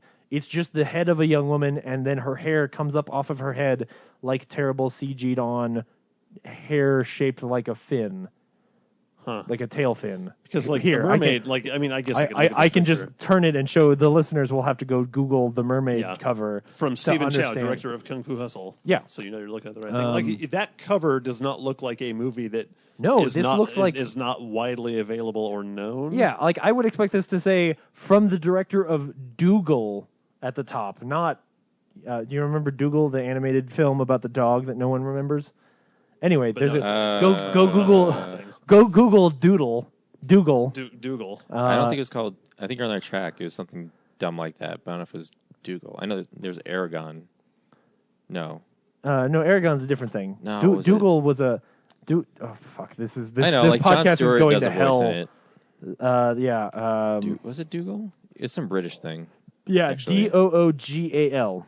Oh, Dougal. I was okay. Yeah. I had is it Ellie in my pronounced head. Dougal? No, you're right. The spelling in my head was different. Stephen Dougal. Yeah, Dugal is what you were thinking probably. Yeah. Ellie was I was thinking, and AL. Oh, really? Yeah. Yeah, it's not Google Dougal. Right. Anyway, I'm gonna go see The Mermaid because that sounds cool. Yeah. I'm just saying it's like it looks terrible. We're moving more towards a world culture, and we still like exclude. I just don't understand why the culturally like. Because they take our stuff, but we ignore their stuff. Because Americans are very self-centered. Yeah, I know. Yeah. By the Sea, starring Brad Pitt and Angelina Jolie, and directed by Angelina Jolie, and produced by Angelina Jolie, by writer Angelina Jolie. So, maybe see that. I don't want to talk about that. And Cabin Fever. Moving on. The Pack. I don't know if that's a No Bark All Bite. Well, that was probably just like a 5 here we of go. movies. Blood and Black Lace, a film by Nario Bava. It's an Arrow release. That's basically the whole cover is just like a weird psychedelic dream of just sort of nonsensical murder stuff all taped together. So maybe see that. And no, that looks terrible. Nobody cares. Code of Honor, starring Steven Seagal. This looks terrible. And Vigilante Diaries looks terrible. Is that a new Steven Seagal or like a '90s one being re-released? No, it looks new because like the whole cover is all. Hold on, let me get it back. So he's all pudgy. Well, I mean they photoshopped him to not look pudgy. There is no honor in revenge. Let's see, what year? It's rated R, so there you go. Directed by Michael Winnick. And it is... it looks like, I'm pretty sure it's new. Everything about this looks new. So, it's just Steven Seagal, and he has on a Nathan Drake scarf. Yeah, he's got he's got a big machete, or a big machine gun. And he's gonna shoot you. Steven Seagal is Nathan Drake. He looks like a Code biker of Honor. badass. Code of Honor. Or something. Yeah, he's you did something bad. You broke my code of honor. That looks better than the cover. The graphic on that cover looks better than I thought it was. Yeah, well, that's where they put all the money because it cost them $24 to make that movie. So, all right, cool. So that's DVDs and Blu-rays. This week, we went and saw The BFG. Directed by Steven Spielberg. The Big Phucking Giant. Yeah. Brad, should people go see The BFG? I wouldn't say it's a terrible movie, but I was really bored, so I'd probably show it to your kid on Netflix. Man, this movie seems like really phoned in. This movie must be what Ryan thinks Hook is. So I think the third act is actually really fun. But when the third act started, and all of a sudden, well, I don't want to get into spoilers, but when the third act started, where the whole movie takes a complete left turn, at that point I was like, oh, okay, cool. Like, there's some stuff going on here, and like some of this stuff you've set up is actually like executing. And you've spent a lot of this movie like making me like this little girl and this big fucking giant, and like some of that emotion sort of pays off, but it's just not terribly interesting. And I think because everything is CG, it actually just feels like an animated movie with some pretty bad composite shots in it that don't convince me. Like, it's actually really bad that in the trailers for this, like, Steven Spielberg kept saying, like, the technology wasn't there, but, like, now you really believe that, like, a little girl is on screen with this big friendly giant. And I'm like, actually, the little girl looks the most out of place. Like, you should have just CG'd the little girl, and this would have been a better movie. I do think the CGI was better than the previews. Like, obviously, the final cut. Yeah, I would agree. Mark Rylance looks more realistic. He looks really good. But that's not enough to make me not bored. So no, yeah. Play the trailer. Yeah. So here's the trailer, and then we'll talk about it. Well, I guess we are going to spoil some stuff, but it's not that big a deal. So anyway, here's the trailer. What kind of a monster are you? Bone cruncher, child chewer, meat dripper, gizzard gulper, butcher boy. Please don't eat me. You think because I'm a giant that I'm a man gobbling cannibal?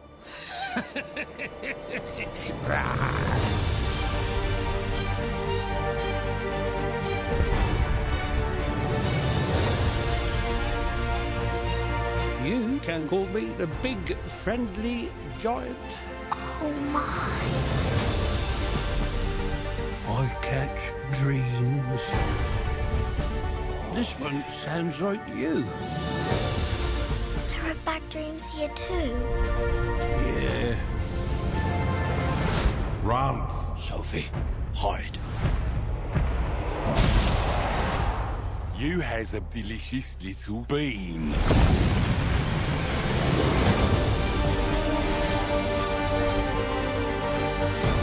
Are you scared? Yeah. I'm not.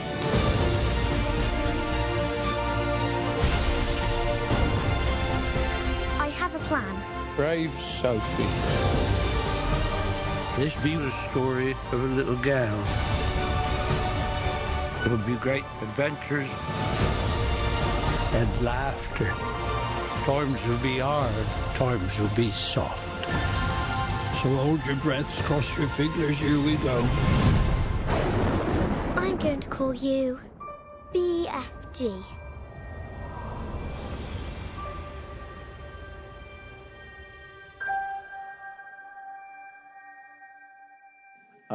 It's a book, so what's there to spoiler? Like, it's based on a book. Yeah, that's the thing is, like, as a kid, I remember everybody else reading this book. Which I didn't read. Yeah, and everybody else was like, oh man, I love the BFG, it's so good. And I was like, I don't read, so I'm not going to read that. What's the point of the story? Because that's probably why I was bored, is like, I didn't understand like what we were trying to learn in the story. I think like the Giants are always, you should stand up. Stand up for yourself. But there's so many meandering paths, like, to set that up. Don't eat children. Always ask the queen for help. Are there any female giants? Like, where do they come from? They're forever. They've been here all. They're all male and they're all forever. The big female giant. They were never born. They've been here since the beginning of time. That's the sequel. Yeah. The big female giant. And then they procreate off of that island from the end. They just fill the ocean with giants. Which their solution is pretty fucking dark. Let's drop them in the thing they hate the most, right? Well, and then give them no space on the tiniest amount of land. They're evil giants. Are they evil? Like the one? Well, they eat children. They steal orphans out of their beds and eat them. Which this is, they're all forever. So this is only a problem now. Like, no, it's been a problem forever. How are they not terrorizing? Like, it's a headline this week, but how has this not been, like, historically? How did humans even survive to become modern England? Because until the 80s, no one paid attention to orphans in England. I love when the Queen referenced Nancy and Ronald Reagan. I was like, oh, this is the 80s. Oh, yeah, I know. Yeah. It seemed so timeless before, but no, it's just the 80s. Yep. Is the Queen in the book? I don't know. I didn't read the book. Because I felt like the whole sequence was just made up as like, wow, this book's short and boring. Yeah. Let's add this there's all modern Queen sequence. I mean, there's a lot of parts of it. Like, aspects of the fantasy that I think are kind of cool, right? So like early on, so okay, let's back up a little bit. So there's this little girl named Sophie, and she's an insomniac, and she's an orphan. She doesn't sleep. She's an orphan. She lives in an orphanage, and she's up one night. And she's wise beyond her years. And in the first 3 minutes of the movie, she peeks out her window, and there's a giant running down the street. So he sees that she saw him, so he reaches in, steals her, and runs her away. Okay, stop right there real quick. Another thing that bothered me was like I didn't understand the rules of this universe because giants are giant and they don't. You'd think that they would make a lot of noise moving around, and yet they don't. Well, and I just attributed it to like he's very skilled at hiding and being covert.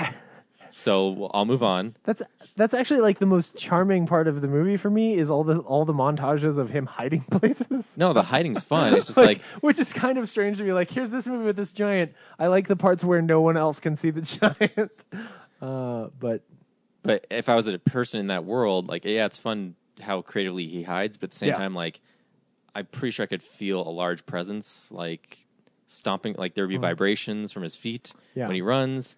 I mean, his giants airstream knocks over trees at one point. Yet when he's on cobblestone, silent, totally silent. Yeah. So right away, I'm just like, I don't understand the rules. You got to meet this movie on its. Okay. Yeah. They're magical beasts. So he takes her away. Right. Yeah. So he steals her, and after a very long scene of. For no good reason, actually. So there's all these long shots of him running away to his country, and then it's interspliced with some terrible shots of her in a blanket that don't seem tied at all to what you're seeing in the CG shots.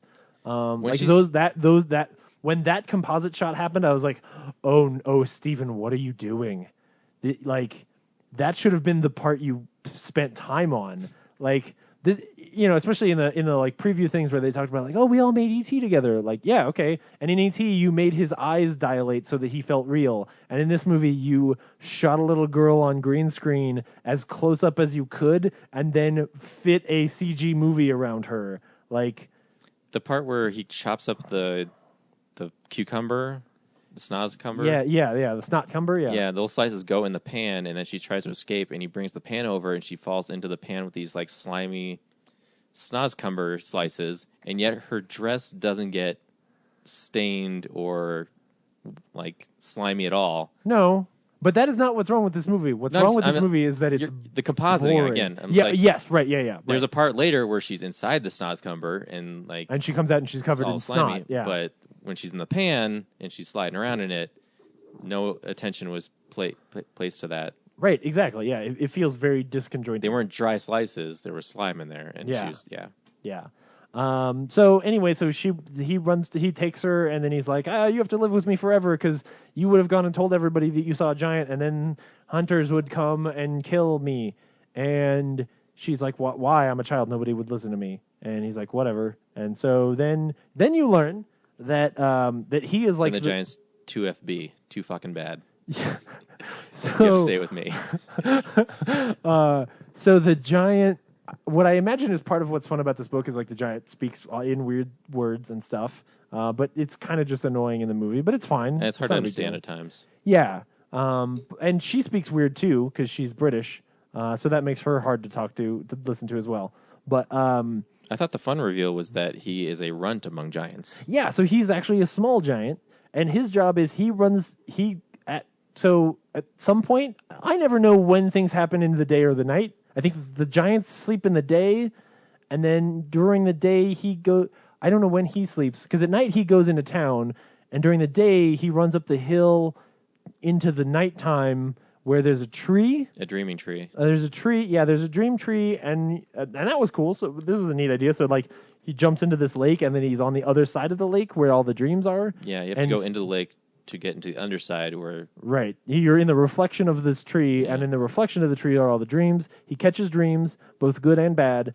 And labels them. And he goes with her. And she goes there too, and they catch some dreams together. And then... which alludes to that he has like great hearing. Like he can hear all things. But other points in the movie, he conveniently doesn't hear things. Well, like when does he not hear things? Like like he's so attuned, like he can hear people's heartbeats and stuff around the world. But when she's trying to escape, like she has to knock over the sewing equipment for him to notice. Oh, that's like, true. It should just be the patter of her feet and then the window cracking open. Yeah, he could just hear her heartbeat as she moves. Selective. Yeah. But whatever. But he also doesn't care because he's like, I'm just going to run over there and grab her. Like, she's not going to actually be able to escape. But anyway, so like they catch dreams or whatever. And like that part of the fantasy seemed really cool to me. I was like, oh, this is really imaginative. Like he catches dreams. He like mixes them together and you think makes dreams for people. And then he takes them to town and like shoots them into people's ears or mouths so that they have good dreams. Yeah. They're like, okay, cool. But this takes like an hour. Like nothing is happening that is actually like plot. Like I had no idea where we were going or why or there's what no conflict. It's all set up. Right, exactly. There's a threat of other giants. Yes. But you never really feel threatened by them. Yeah. And then there's this subplot about the fact that like the other giants pick on him, and she's like, no, you can't take that. Stand up for yourself. And then I guess eventually he does. And then all of a sudden the third act happens and everything takes a left turn and she just wakes. She's like, we should go talk to the queen. We need a plan. Right. She sees a we need a of plot is what she says. They're trying to figure out how to defeat the other giants. Yeah. To stand up to them. There is this really heartbreaking part where they catch this really bad dream and he's like, oh, these dreams are dreams that tell you that that what you've done in your life is really bad and that no one will ever forgive you. Like that there is no forgiveness. And you're like, holy shit, like that's super dark. And that comes back in some ways that are really interesting. Well, no, they potentially are, but then when he does that to the giants at the end, you're like, really? Like they just become whiny babies? Like this is just annoying. And even before that, I'm just like, why do you need to involve the queen with this plan? Like you could just go to the giants and shoot bad dreams into them, and like, yeah, they don't fly off the island, but yeah, I think the you could have haunted them. Well, in her all these years, like her context of how to build a plan would be like, we'll go get some adults. One of the like Roald Dahl things is that there are bad adults in his books, but there are always also like really good adults who want to help you and want to like be amazing people, almost like in a fantasy way. And so in the same way here, like she goes and finds those people, which in this case is Rebecca Hall and the lady who plays Mrs. Crawley, or what's her face from Downton Abbey, who plays the Queen. Isn't she also Simon Pegg's mom in Shaun of the Dead? Yes. Yeah. Right. Okay. Yes. I wasn't sure. I haven't looked it up yet, but yeah. like, I know this woman. I think she is. Yeah. She must be. Yeah. Well, she's in Downton Abbey. You should check it out. It's pretty good. Yeah. But after like searching, like apparently the BFG had another kid for a while, like in his care, and he got eat. That he screwed up and his giant friends ate the kid. Yeah. But that really didn't like. It didn't go anywhere. There's no emotional resonance. Like he didn't. I mean, it was sad to hear about, but it didn't do anything in the movie. Like you don't understand. Like they don't set up like how he allowed it. Like he takes great care in protecting her, but like what mistake did he make with him? Yeah, you don't know what mistake that he learned for her. So I think later when the other giants come, like there's a reference in there that's like. Where one of the giants says, like, well, you know, he found the last one, he'll find this one too. So clearly, like, the exact same thing had happened. We just don't know, like, what happened that little boy was found out. Yeah. And in that case, like, the original plot of he grabs her and steals her, like, honestly, this cowardice sort of giant, like, I don't know why he wouldn't just run away and hide and be like, well, hopefully my friends will defeat any humans who come in. I don't know. Like it seems weird. Yeah. So there's all these fart jokes. There's two whole sequences devoted to this. Two whole sequences, which at the Alamo. Oh yeah, you saw it there. Did you see the section of the animated movie? Yeah. That I was so confused by. Well, I'm guessing it's actually in the book. Right. Yeah. It's been adapted twice. But it was way worse in the animated movie, where like they're both drinking this stuff. So there's this soda. Where the bubbles go down, and she's like, well, if the bubbles go down, then like instead of the gas like coming out and you burping, which is rude, like then it'll come out the other way, right? And he's like, yeah, and that's a sign that you're really truly happy. And I'm sitting there like, what the fuck? where is this movie going? And where's so this when movie you going? And you don't A expect recurring thought. I entered this movie. what you don't expect is that he's going to drink half of the bottle, and then a rocket ship of farts is going to come out of his butt, Gigantic green eruption. launching him off of the chair, and then like, I don't know, pooting out some. So like it's like, and then at the end it's like, Fun. yeah. And then he lands and he's all smiles, and you're like, what the shit is happening? Wow. And it's not funny. You have to understand, this is the masterpiece that Steven Spielberg could not make for so many years, but now we have the technology. I know. Or whatever he was talking about. Dude, he wasn't trying on this movie. Like, I don't know who wrote this one. I don't know if it's somebody he's worked with before. Well, it's Melissa Matheson, who recently died. She wrote E.T. Well, she adapted E.T. Oh, so I feel like this was to honor her. Is this his? It said for Melissa at the end, too. This is her AI. Oh. So, also, when the girl figures out, hey, we should go talk to the Queen, obviously, to solve our problems, the Queen of England. Yes. They throw a dream at her about, like, giants are real. So I'm guessing that'll help make her story legit when they approach her. Yeah. Like, so now they have the Queen on her side.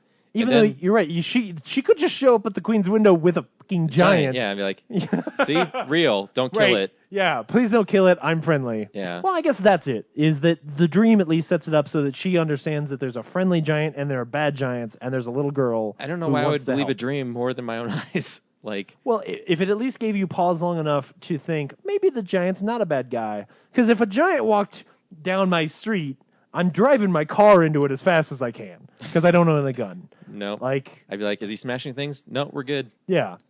Is he breaking my window to grab me? No, we're good. Let him be.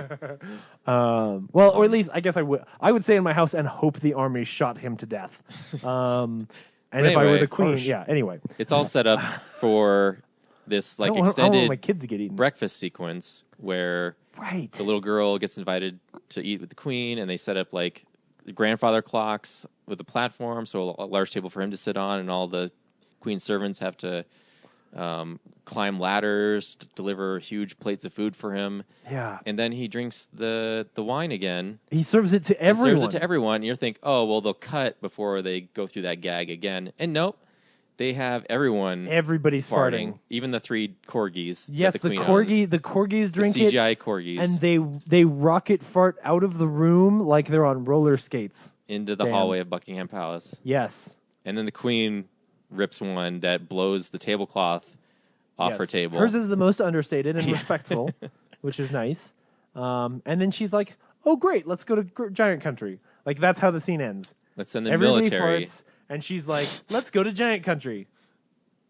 But I think the rest of that scene without the farts is kind of charming and fun. Like, what was the rest Sophie, of it? I don't know, like she's getting her hair done.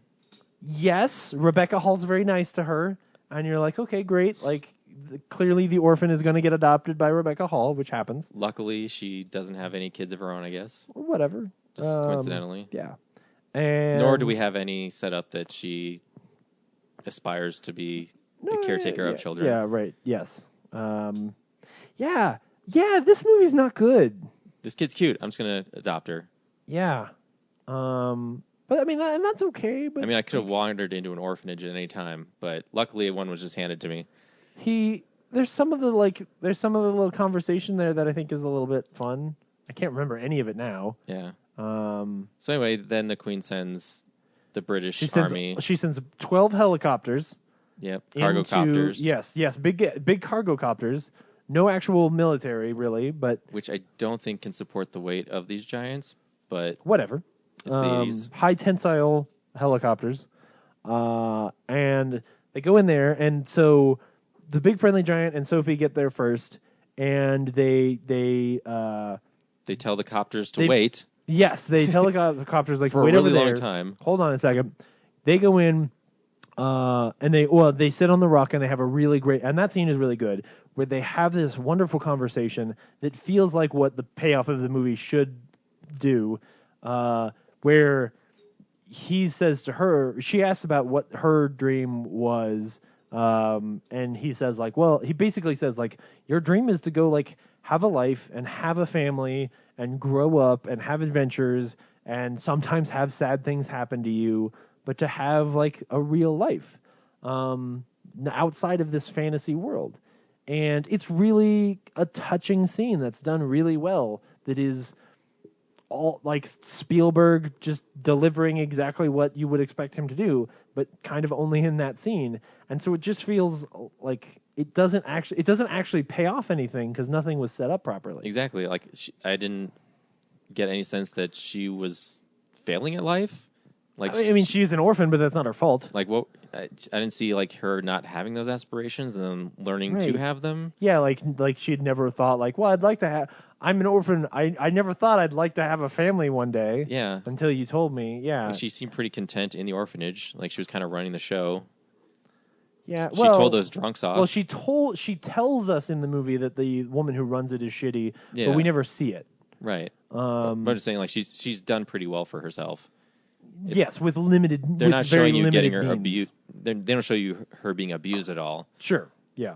It seems like everyone's pretty. And also, none of those kids wake up when she's screaming, and then all those kids stay asleep. No, she doesn't scream when the giant grabs her. She kind of goes like, ah. Still. But she's not. It's not like a blood curdling. Oh my goodness! There's a giant hand grabbing me out of my bed. There's still like 20 kids there. Me. One of them even rustles before the giant even shows up. Like they're not in deep sleep. I thought that was a good touch. I noticed that kid too. I was like, oh, they're real kids. They're not CG. Anyway. Yeah, this movie's not good. And then the giant, like he doesn't have like he learns to not get bullied. He gets bullied, and then later he stands up to them. But he doesn't seem all that bothered when he's being bullied anyway. Yeah. Oh, he totally forgot the whole where they charge the cars at each other. Yeah, and then he slams his head into the other guy's dick. Yeah, the big friend, the BFG nut punches with his head. Right. Yeah. On accident. He headbutts a guy's dick while riding on a bus. He had a garbage truck, and then that's right. It was a garbage truck. Yeah. And the little other girl, guy, Sophie, was in a in a car. Yeah. And that was an alright sequence. It's not good though. It wasn't. I wasn't afraid of anything. And why were the giant? Why were she and the giant waiting around to put the dreams? Like were they waiting for sunrise or something? No, it seems like they could just done it right away. It was just a nice scene. Like the army's waiting. Yeah, but on the other side of the wall. Yeah, but we have to pay off this part. We have to do a dramatic scene just because. Yeah. This is genuinely the most disappointing Steven Spielberg movie I've ever seen. The more I talk about it, the more I even yet last night when I was done with it, I was like, man, like I feel like he's just phoning this in. I mean, he is the greatest director of all time, and this is honestly going in. The bar for me was Tintin. I wanted this movie to be Tintin, and this movie is 10% of Tintin. Yeah. Like there is a single sequence of Tintin that is better than all of this movie. And I'm not trying to be like damning. I mean, it's still more magical and inspiring than a lot of these like storks. Oh, I would people should see this before they see Storks or The Secret World of Pets. I mean, maybe those movies are amazing, but if those movies have any of the content in the trailer, they're worse than this movie, than the BFG. Oh gosh, the trailer for Storks is so awful. Anyway, yeah, I don't know. Don't see the BFG. It's not very fun. This must be what he did on weekends on Bridge of Spies. Yeah, like I half expect for another one of his movies to come out in 2 weeks, right? Because it must have taken him 2 weeks to make this movie. Like he just shot the parts with the girl, and then in the British and the Queen. Yeah, and the parts with the Queen, and then like that was gave like the script a week on set. Yeah, and then gave the script to the CGI guys and was like, I want it to look like this. Yeah. Like probably directed the animatics to make sure that it would look right, and then came back in 6 months and they were like, hey, here's what it looks like. Is this what you wanted? And he was like, I guess so. I don't know. I don't care. Yeah, this is really disappointing. And I didn't have any expectations for it. So, like, my only expectations were Steven Spielberg. Before I watched it, I was like, the trailers, all the versions of the trailers I've seen have the same footage in it. Like, what's in the rest of this movie? Yeah. And I feel like that often is very telling of like, yeah, unless it's Star Wars where there's like a big secret. Where they're hiding content, yeah. I was like, well, it's a book, so what are they could possibly be hiding? Yeah. So yeah. So, it's that there is no adventure in this movie. Like, that's what they're hiding. Like, hey, here's some magic. Yep. Enjoy while it lasts. Yeah, and even the dreams are very unimaginative, like the way the dreams look. Oh yeah, the one dream that they show like on the wall. Does that kid's dad die? The dad falls over at one point. The dad just has an aneurysm. And no one comments on it. No. It's just like the dad's dead and the kid's dreaming and smiling like the end of that dream. The setup is the one dream that they show like the BFG implanting in someone on his nightly route. Yeah. And so the little girl's there with him. It's this kid who wants to talk to... He has the shittiest dream on the planet. A British kid, and his dream is to talk to the American president. He wants the president to call him and be like, hey, I need your help. Yeah. And for the dad to just be like, why the hell are you calling my kid? Yeah, why aren't I'm you the talking adult to here. me? Why are you talking to a kid? And then it's all silhouettes of the family enacting this out. And then just as the scene is ending, the dad just falls over like he just died. Yeah, and then the kid rolls over in real life and like smiles. It's like, did he want his dad to die? And the animation there is like as if the character falls sort of straight to his knees and then like fluidly like he had a falls heart attack? over. Yeah. It looks like he like a blood vessel pops in his brain and he just dies. It looks like he falls over like someone unplugged him from the Matrix. Exactly. Yes. That's what it is. Oh, not like this. His mom's standing beside him. He's like laying on his back on a table talking on the phone with the president, and his dad falls over Just like he falls unplugged over from the dead. Matrix. And he's just like, my dad just my dream is that the president calls me and my dad is so mortified that he falls over dead. And that kid on the bed in real life rolls over, and then the giant starts laughing like, let's go to the next one. Like, what? What the fuck? I'm so glad you noticed that. I thought I was insane. Yeah. Oh, mercy. It's like, I must have missed some dialogue. No, all right. Characters got unplugged from the Matrix. Oh, weird. Yeah. Okay. Sorry. Anyway. Don't see that movie. This week we also, and this wasn't even planned. This is amazing that you this went happened. and saw it, and then I also went and saw it. We also went and saw The Neon Demon by NWR, Nicholas Winding Refn. And Brad, should people go see The Neon Demon? We'll talk about it later, but I'm going to say yes, because it's like this brain amoeba that has like infected. Like, I'm not sure I was sold on the story, but every frame of this movie is a contemporary art museum exhibit that I cannot like take my eyes off of. Like, it's so beautiful to look at. Yeah. It's just, and I'm sure there's deeper meanings in those visuals that are allusions to the story, but I've only seen it once, and I haven't picked it apart because there's so much crazy shit going on. Yep. Amongst this beautiful painting that is a movie. So yes, you should go get exposed to probably the weirdest, wildest thing you'll see in theaters in a long time.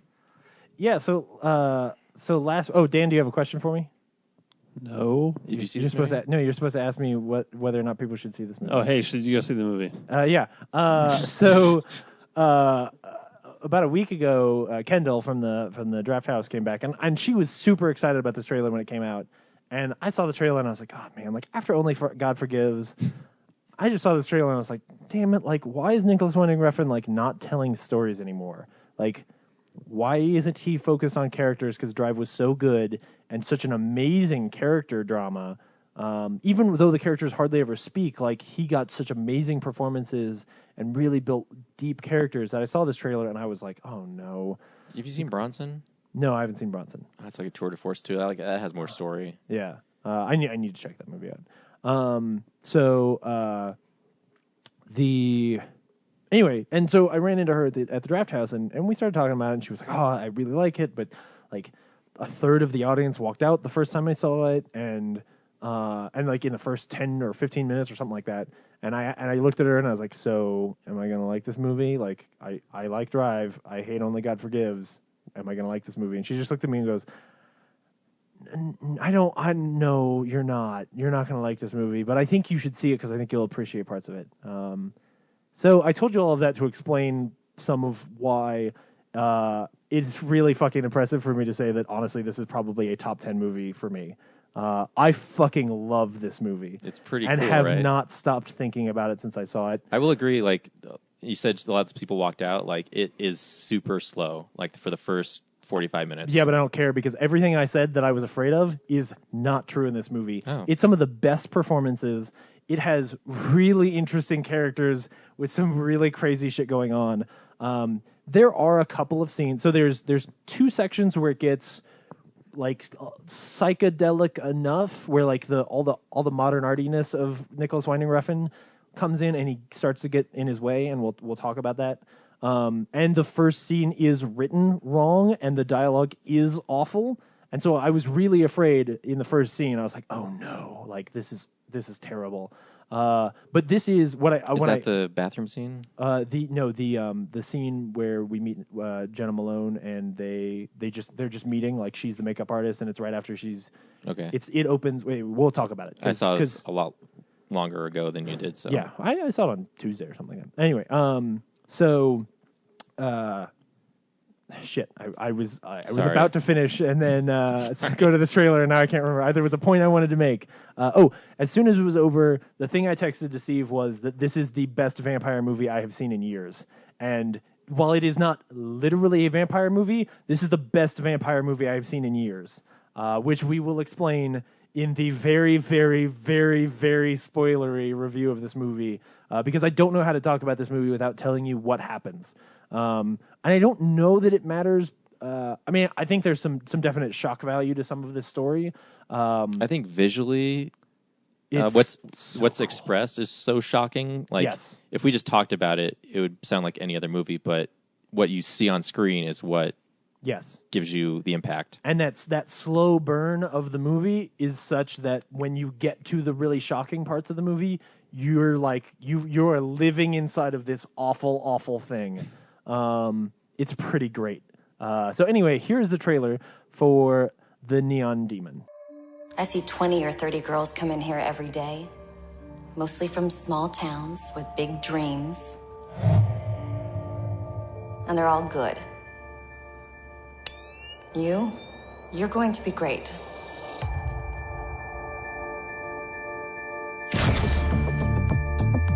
Beauty isn't everything. It's the only thing. She has that thing. Look at Jessie. Who wants sour milk when you can get fresh meat? I know what I look like. Women would kill to look like this.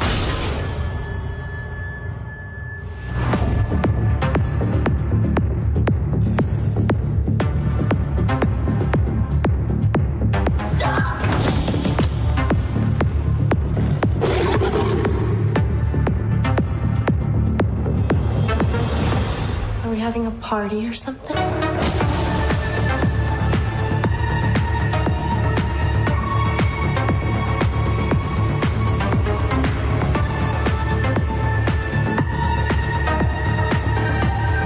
know what my mother used to call me?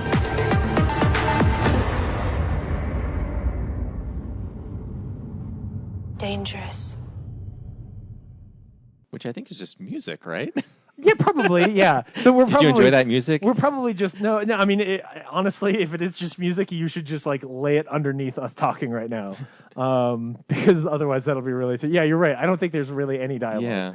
And the music's really good. That's interesting. You call it a vampire movie. I didn't really think of that because. Yeah. So let me explain that part. So the origins of like vampire stories. It comes out of Vlad the Impaler, but also some early Romanian stories of like queens in that, or a queen in that area who would kidnap virgins and kill them and then bathe in their blood because she believed that by bathing in their blood she would remain beautiful and young. That's what this movie's about. So the story of the Neon Demon is so it starts off. Elle Fanning plays this Jessie. This model named Jessie who's just moved into LA. She's living in a hotel, and she's basically like she's doing this, this photo shoot. Oh, sorry. She's doing this photo shoot where like her neck is slit open and she's bleeding all over, but it's obvious it's fake. And she when they're done, she goes into like the makeup room and she starts wiping all of this makeup off, all of this like fake blood off of her neck. Because at first you're like, well, I don't know, is this the end of the movie? Is it foreshadowing? Which it is. Spoilers. We're gonna get into lots of spoilers here. And then Jenna Malone. So here's this actress who is covered in makeup. Jenna Malone plays the makeup artist. Am I staring? A little. Sorry. Just have such beautiful skin.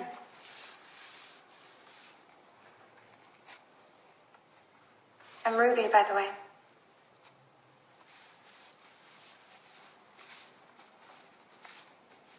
Do you have a name, or you want me to guess? Jessie. Jessie?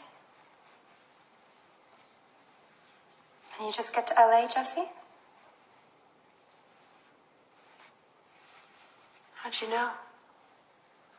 You've got that look. Oh, don't worry, honey. That whole deer in the headlights thing is exactly what they want.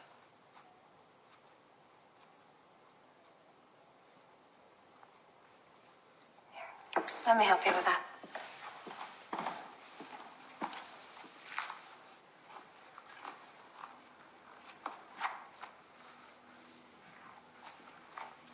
Are you a model? No. I do makeup. Jenna Malone has never talked to the character before, so the dialogue in the scene is completely ass backwards. Well, and the scene would be way better if it were Jenna Malone putting blood makeup on Elle Fanning. I guess, but also I don't think she was the artist for this shoot. Like she's just there for something else. It creates this super awkward dialogue where Jenna Malone at one point, I think her name is Ruby. Ruby, yeah. Yeah, she literally has the line, "My name is Ruby, by the way." And it's like the first line she has in the movie, and it's just super awkward. And like that scene, I was afraid. I just thought like, oh no, like this is the same kind of shitty dialogue that was in Only God Forgives.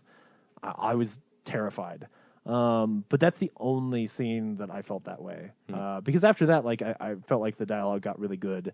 And like Elle Fanning's character is mostly portrayed by what she doesn't say, and like what she like, the times she chooses not to do certain things or how she chooses to behave. I find her character really fascinating.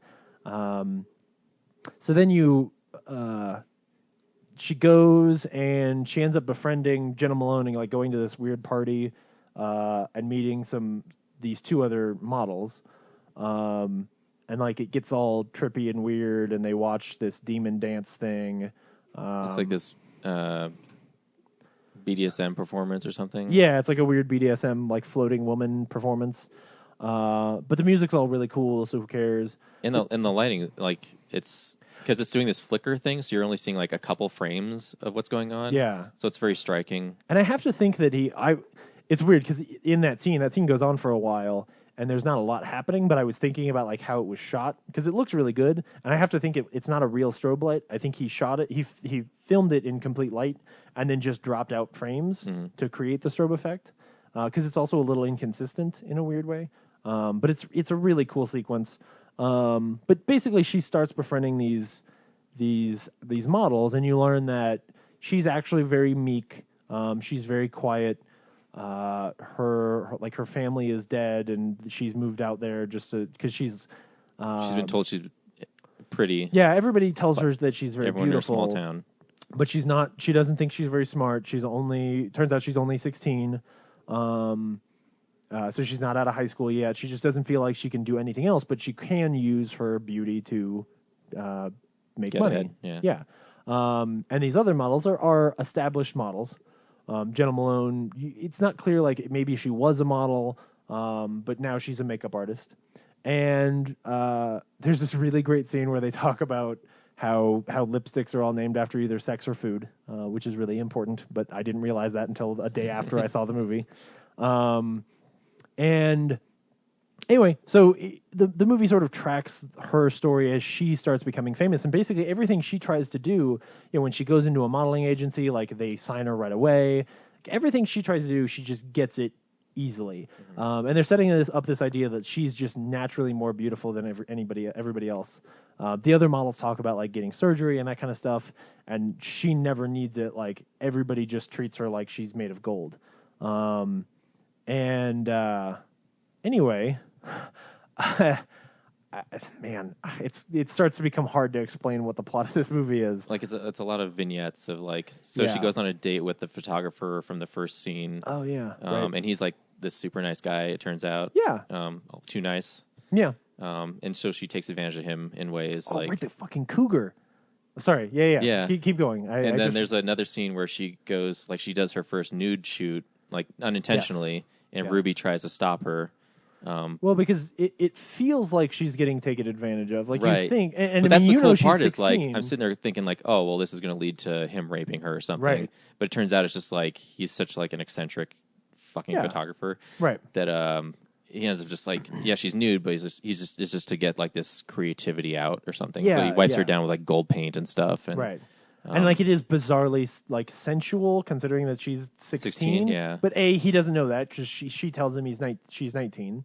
But still, like it's a little weird. But you're right. Like you end up. It feeling doesn't go like, where you thought it was going to go. Yeah, you end up feeling like, oh no, this guy is actually like using her body to create his art, and like that's the way he clearly sees it. Yeah. And so which adds a weird layer to this because it's almost like the models themselves don't understand the thing they're a part of, right? Like they understand the beauty, but like here's this guy who really is an artist, and the tools he's using aren't smart enough to understand the art, which is why they end up doing terrible things,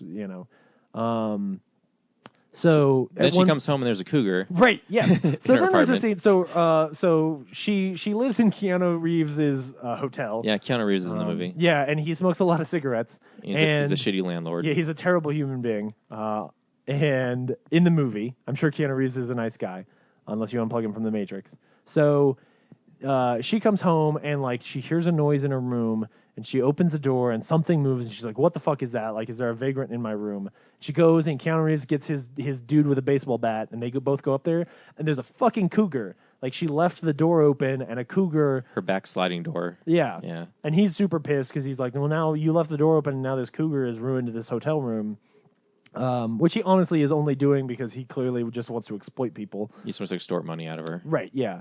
So then the boyfriend like ends up being nice and giving him money or whatever. So she's gradually getting more famous. And then the sequence I have a problem with is, there's a part earlier where where is she? She's like at a show or something like that. And, no, she comes back after, after she gets cast, in that one guy's show, she runs into the girl who breaks the mirror, right? And she cuts her hand. And so when she goes home, she's like super anemic. She sneaks into the house. She's super anemic. I think she calls the boyfriend over for help or something like that. And she passes out on the floor. And when she does, like you get this weird vision of this upside down, like Triforce from Zelda. Yeah. And that's important because that comes back. So I don't want to skip over that scene because it's really good. The scene where she beats this other woman, who's the been girl a model. from Mad Max Fury Road. Oh, is she one Abby of those Lee. people? Yeah, she's one of the wives. I knew she was familiar. Yeah.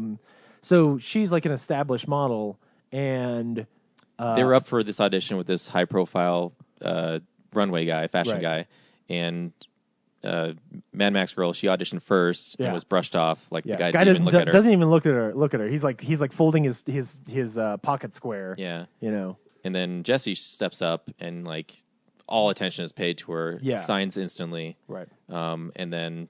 So Abby Lee goes into the bathroom afterwards and throws something at the mirror and breaks it, and she's just sitting there like crying.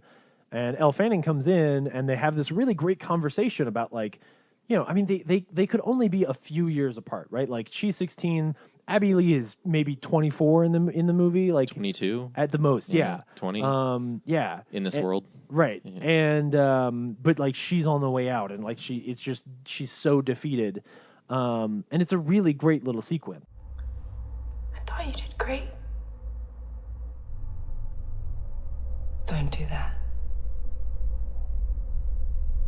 Pretend that you don't know. People see you. They notice. Do you know how lucky you are? I'm a ghost.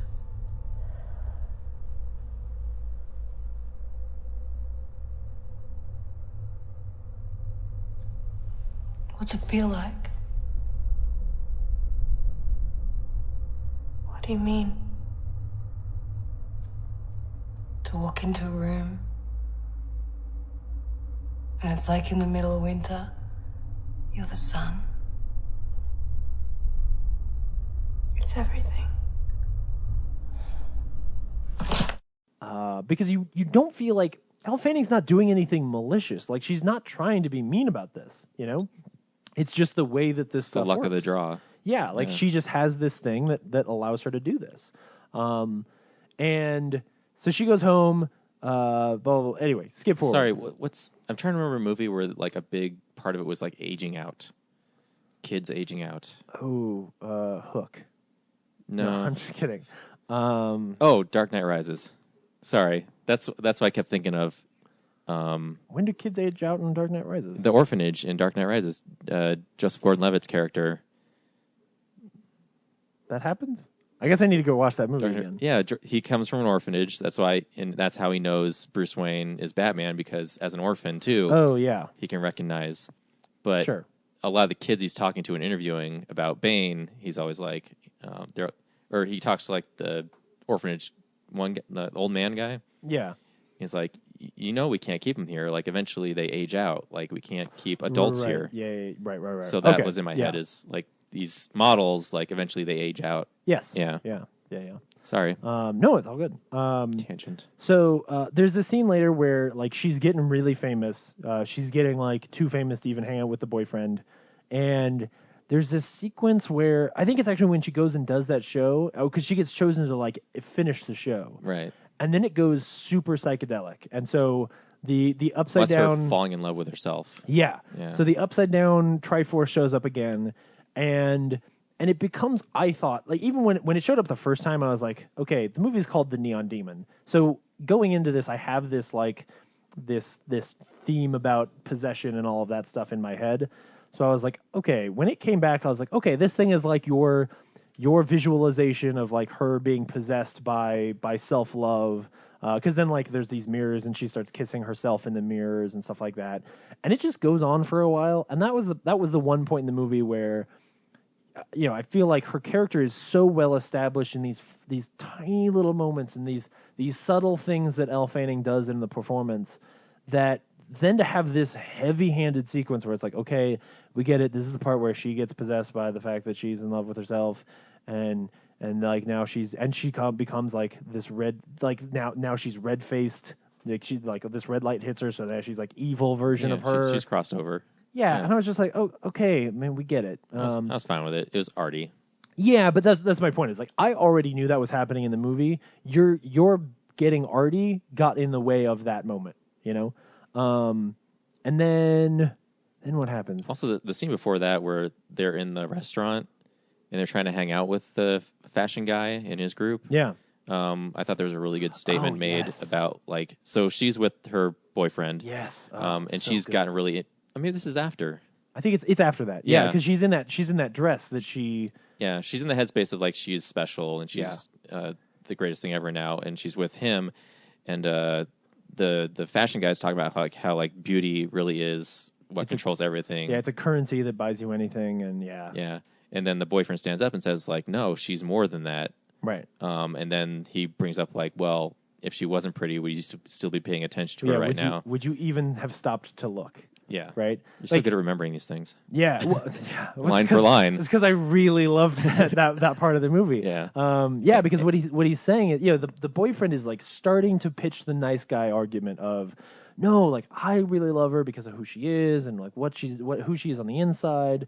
Because he's even so nice. Like when he finds out she's 16, like he almost doesn't want to have anything to do with her because he's like, this is a little weird. But I guess he does it anyway. It's like, I still want to get laid, so... Yeah, like, you're really pretty.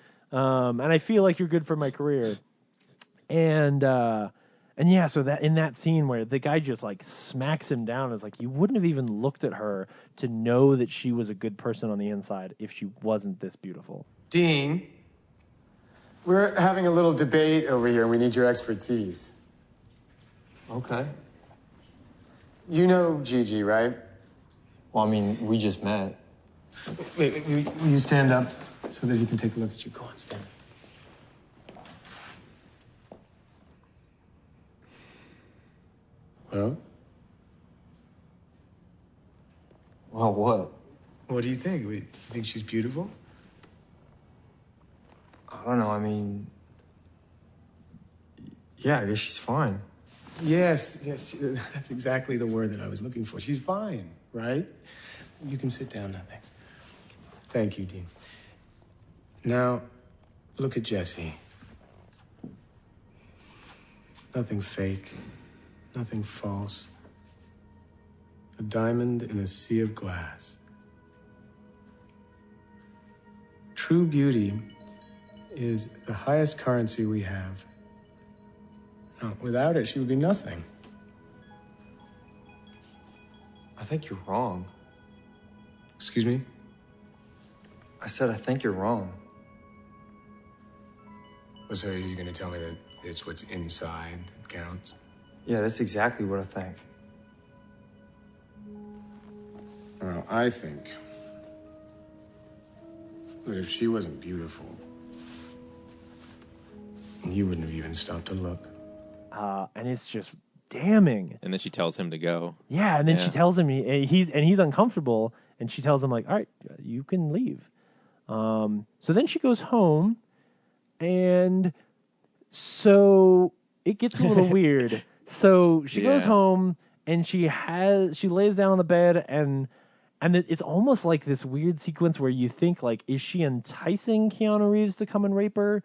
Because there's been this setup where like there's a 13-year-old girl in the room next to her that he says like, oh, it's a total Lolita thing, like she's so pretty. Yeah, like this is creepy. Yeah, when Keanu Reeves is like arguing with the boyfriend over how much money she owes for the damaged room. Yeah, he's making cracks about like, yeah, there's this other girl up there too if you want. Right. So there's this weird like scene where she has a nightmare about him coming to rape her. And then she puts a knife in her mouth. Yeah, it's really fucked up. Like it's super like that's the first moment where the movie starts to get disturbing. Yeah. Like unsettling in a violent way. And how old is actual Elle Fanning? For some of these scenes. She's 18. Okay. Actually, when the movie was shot, she's 17. Okay. Because I looked it up, like she turned 18 in. Because I was curious, I was like, is she actually that age? Yeah. And I guess she turned 18 in, I don't know, the Q1 of this year or something like that. So when they filmed the movie, she would have been 17. Okay, I was trying to like Super 8 was 2011. And she was really like young. 10. Yeah.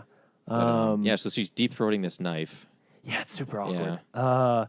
Yeah. And then so she wakes up and Keanu Reeves is raping and maybe killing the girl next door. Well, he's jiggling her door handle. Yeah, first he does try to break in. And then she locks the door. Yes. And then he goes next door, and she listens as he rapes and maybe kills this girl.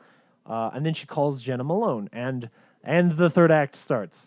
I feel bad that we're describing all of this movie, but like it's so bizarre that I don't know how else to go to talk about really why I love this movie unless I go through every part of it. So Jenna Malone invites her over to her giant Transylvanian-style house. She house sits. Sure she does. Where there's lots of like stuffed wolves and bobcats all over the place. And I've skipped over a very important part. There's a moment where you find out that it's in this scene. So Jenna Malone starts hitting on her earlier. Well, she has been. Yeah, a little bit. But there's a scene earlier where like they ask her about whether or not she's having sex with anybody, and she sort of is coy about it in a way that makes you think like maybe she's just a virgin. And so later there's this scene where Jenna Malone starts hitting on her, and she repels her and says like, well, no, like I didn't answer the question because I'm a virgin, and like and at that point I was like, oh fuck, like this is not going to end well. Jenna Malone throws herself on her, like starts making out with her. Elle Fanning pushes her to the ground, and you're like, oh no, like this is all going to go very poorly. And Jenna Malone does not like that. No. So Jenna Malone goes and has sex with a dead body. When she's not house sitting and being a makeup artist, she's also doing cosmetics at a morgue. So as soon as we cut to the morgue, I was like, fuck you. Like, this is not what's going to happen. Like, you're not going to do this. And it's this, I mean, it is the whole, the way that this movie is written, and it's the sort of the pacing of the movie is so deliberate that when the scene starts, you are trapped in this sequence where you're just like, how long do I have to endure this? How long do I have to watch Ruby make out with this naked woman? As soon as She's like dead. you see her, the body is covered, and you just watch her start walking over to the door, close the door, and lock it, and you're just going, "Oh my goodness!" And it violate this corpse. It goes for a while. It's super creepy and disgusting, and that's like at that point, like you know who the villains are, and shit starts going wrong real fast. Elle Fanning is very in love with herself, and we'll skip to the end, but the other models chase her around this house for a while, push her into the pool and kill her, and then you just cut empty to pool. Yeah, the empty pool, yeah, and kill her, and then you cut to the two models taking a shower in Elle Fanning's blood, and Jenna Malone is they're taking a shower after they've bathed in her blood, and Jenna Malone is like creepily laying in this bathtub full of blood, just like staring at these women in the shower for a long time, and it's really disturbing. And I thought, oh man, this is an amazing vampire movie. This is really good. This was a good job, Nicholas Winding Refn. You made some good characters. Now that we're clearly at the end credits, like, because you can't top this. But the credits didn't roll.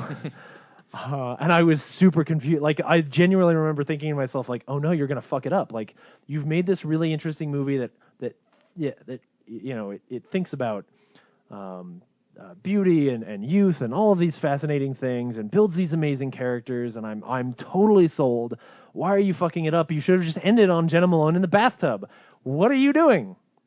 So then you see Jenna Malone, and this is one of the things that confuses me. So if you understand this, please explain. Or if you're listening and you understand this, write in and explain to me what this is. So Jenna Malone like gets naked and climbs into she lays on the floor in front of the moon because she's a vampire. And she's 1,000 years old, living in an old vampire house, and she worships the moon, and she's a wolf, just like all the stuffed wolves that are all over the place. She's a fucking vampire. She's a vampire. And she lays naked in front of the moon, and she either pees all over the house or blood just flows out of her or something. I think it's symbolism. I don't know. What is that shot? Yeah, I don't know. So that's the other weird shot in the movie. I'm trying to, like, excreting, like, giving life to something, like... It's like blood pours out of her vagina. I couldn't tell if it was blood or just, like... I guess it would have to be blood. It could be urine. Like, it has to be. It's with so the dark. Context of the movie, like, the shot is really dark. It'd make more sense if it was blood, yeah. Yeah. I think it's just symbolism. Like rebirth of something, maybe? Yeah. But that's not the fucked up part. So... Well, it's one of many. So... that's where we leave Jenna Malone. So then the other two models the next day go to another photo shoot. Go to a photo shoot with that same artist dude, right? Yeah, the gold painter guy. And I see him and I'm like, oh, cool, great. And there's this interesting conversation. Again, there's an interesting conversation about modeling and you know what beauty is worth and all this stuff and you know people aging out like you were saying. And then like they're doing this photo shoot and one of them just starts getting sick. And I was like, what the shit? And you think like she's just disgusted with herself and what they've done. Right. And she runs into the house, and then the other model who, you know, is also one of these vampire ladies follows her. After she takes a while. Yeah, because Like, she's been gone for a while, and the artist dude is fucked up and or is pissed. And man, is there even anything worth like me actually saying this? At this point, I'm just explaining the whole movie. We've talked about the whole movie. Just go for it. Okay, so she vomits up an eyeball, and you realize that they didn't just bathe in her blood; they fucking ate her. Yeah. And then she's like, I need to get her out of me, and she stabs herself and kills herself. Yeah, cuts herself open. And at that point, I immediately knew what I wanted to happen, and it's exactly what happens next, which is that the other terrible vampire lady picks up the eyeball and eats it and walks away. It continues on with her essence. And the credits roll. And I was like, this is so fucked up and insane and amazing. And like, I'm fascinated with these characters. I genuinely have thought about it every day since I saw it. Right. And like, I keep finding little, because yes, I've explained a lot of stuff, but there are so many little symbols and scenes and lines of dialogue in the movie that are, you know, even the opening shot of her dead and Jenna, like, that's why I would argue that Jenna Malone putting the makeup onto Elle Fanning at the beginning would be a way more interesting opening shot, especially once you've seen the movie once. But all these amazing sequences throughout the movie, and then couple that with the fact that I haven't talked at all about how beautiful the movie is. Like, it is so well shot. Yeah, you did. No, yeah. It's so well shot, and the music is amazing. Literally, like, I'd say 95% of the shots are just like all framed and set up to be like a gorgeous art installation. And they're all, with the exception of the ones where he's being really ham-fisted, they usually all have great symbolism, and like the way he's compositing the shots says something about the characters in a neat way. It's just gorgeous. Like, every one of them could be the background on your laptop, right? Like, if you had to pick promotional stills for the movie, like for marketing, terrible job. You could just keep going, like, oh, right. Like, I have 100 of these. What do I? I have to go through every still of this movie. They all look great. Which ones do you pick? 6? I can't. Yeah, they're gorgeous, and they're set to the music really well. So like the way he paces it, and then like sets shots to the music or the music to the shots. Did you download the soundtrack after you watched it? Yeah, I've got the soundtrack. Yeah, it's really good. It's arguably better than the Drive soundtrack. I mean, it doesn't have any poppy music. It doesn't have the Real Human Being song, but the rest of it sounds like the rest of the Drive score. And that, like, there's like, I call it the glitter sound. Like, there's these tracks where it just has like this. Like in the trailer, the glitter that falls like on the models, like I equate it with the sound like that recurs throughout like a lot of the movie. Yeah. It's like this sprinkly, very ethereal sound to it, which is like haunting. Yeah, it's really great. I love thinking about like, so the lipstick scene is the, you know, the sort of it dovetails with the scene where Jenna Malone, you know, tries to rape her. Because if Jenna Malone has sex with her and she's not a virgin, they don't kill her.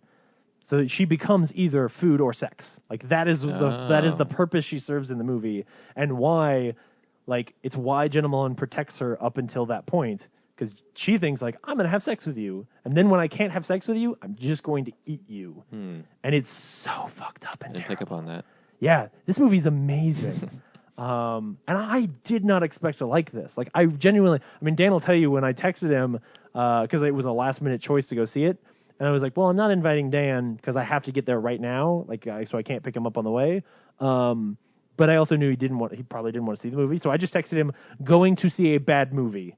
Like, I assumed going into this, like, all right, I'm not going to like it, but, you know, I'm going to try to like the art of it and, like, try to find whatever other people see in it.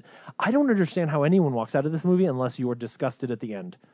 Like, Wednesday, 4:19 p.m., seeing a bad movie at 5 p.m. Done. Like, that's it. So. Right. Well, so we were both the only people in our theaters for our screenings, by the way. Yeah, But I will concede that it is very slow and unconventional. Like, I can see mass audiences completely rejecting this. Sure. And I was like, I like this, but I know I'm going to go to Real Nerds this week and be like the only one who saw it and try to relate to it, and everyone's going to tune out because it's so bizarre. So I was really afraid, but I'm glad someone else. It sounds fascinating. Enjoyed it. I was super excited for. How you doing, Dan? Right, I know. You've been over there for a while. You sat here for like 40 minutes listening to us. 2 movies you didn't watch. Explain 2 movies you haven't seen. I had some time to check a work email. So good. Yeah. I mean, both of them to me feel like movies where usually we don't review a movie this way. Yeah, but Ryan's BFG, not here, so it's easier. Well, Take that, Ryan. Well, but with the BFG explaining why it doesn't work, I feel like I have to explain what the movie is, like all of the parts of the movie and why they don't fit together. And also too, like with BFG, like it's something you can understand without watching it. Like you could tell someone what's going on and what's wrong with it, right, without seeing it. The Neon Demon is so visually necessary. Like I want to see it now. Yeah, like after hearing people talk about it, and it's like a lot of the appeal is the visuals, like because the story is not deep. Yeah, like it's just what they don't do in connection to what you're seeing is like you have to turn your brain and figure it out. Like James figured out the lipstick stuff, and it didn't even occur to me that those. I didn't figure it out until 2 days later. Yeah, I mean, which maybe I'm stupid, but like no, it's definitely meant to be like. It's just because I keep thinking about the movie. I don't know if, I read its interview where like Nicholas Winding Refn was talking about like, why does this movie have to make sense at all?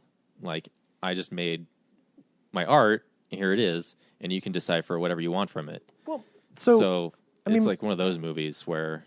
But my argument against that is, at least for me, and I'm not every moviegoer, but for me, I go to movies and I read books because I love story, and story is character. So if you don't at least set up characters that I'm interested in, even on the surface, right? They're not all the same, right? I like Don Draper, I like Frances McDormand in Fargo, like wildly different characters. I just have to have a human element to the story to grip onto, and Only God Forgives doesn't have that for me. Only God Forgives is a sequence of shots with some terrible dialogue and some empty characters along the way.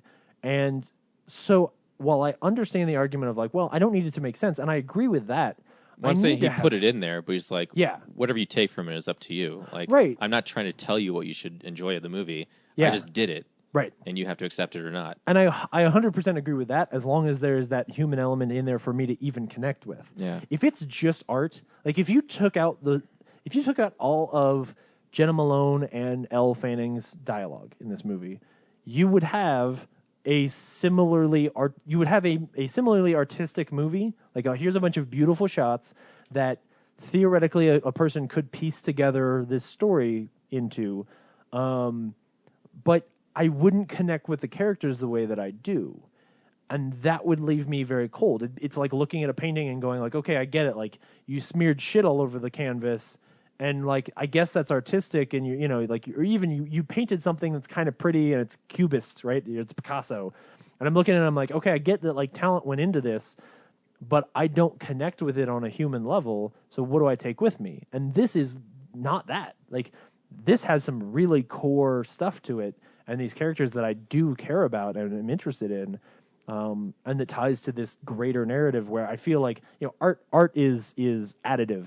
Everybody who is making art now is building on the art that they came before them, and this is art that is 100% building on, I mean, thousands of years of art, which is me being really hyperbolic, but especially in the context of talking about it as a vampire movie, I'm saying like and there is no way in my mind that he didn't know that.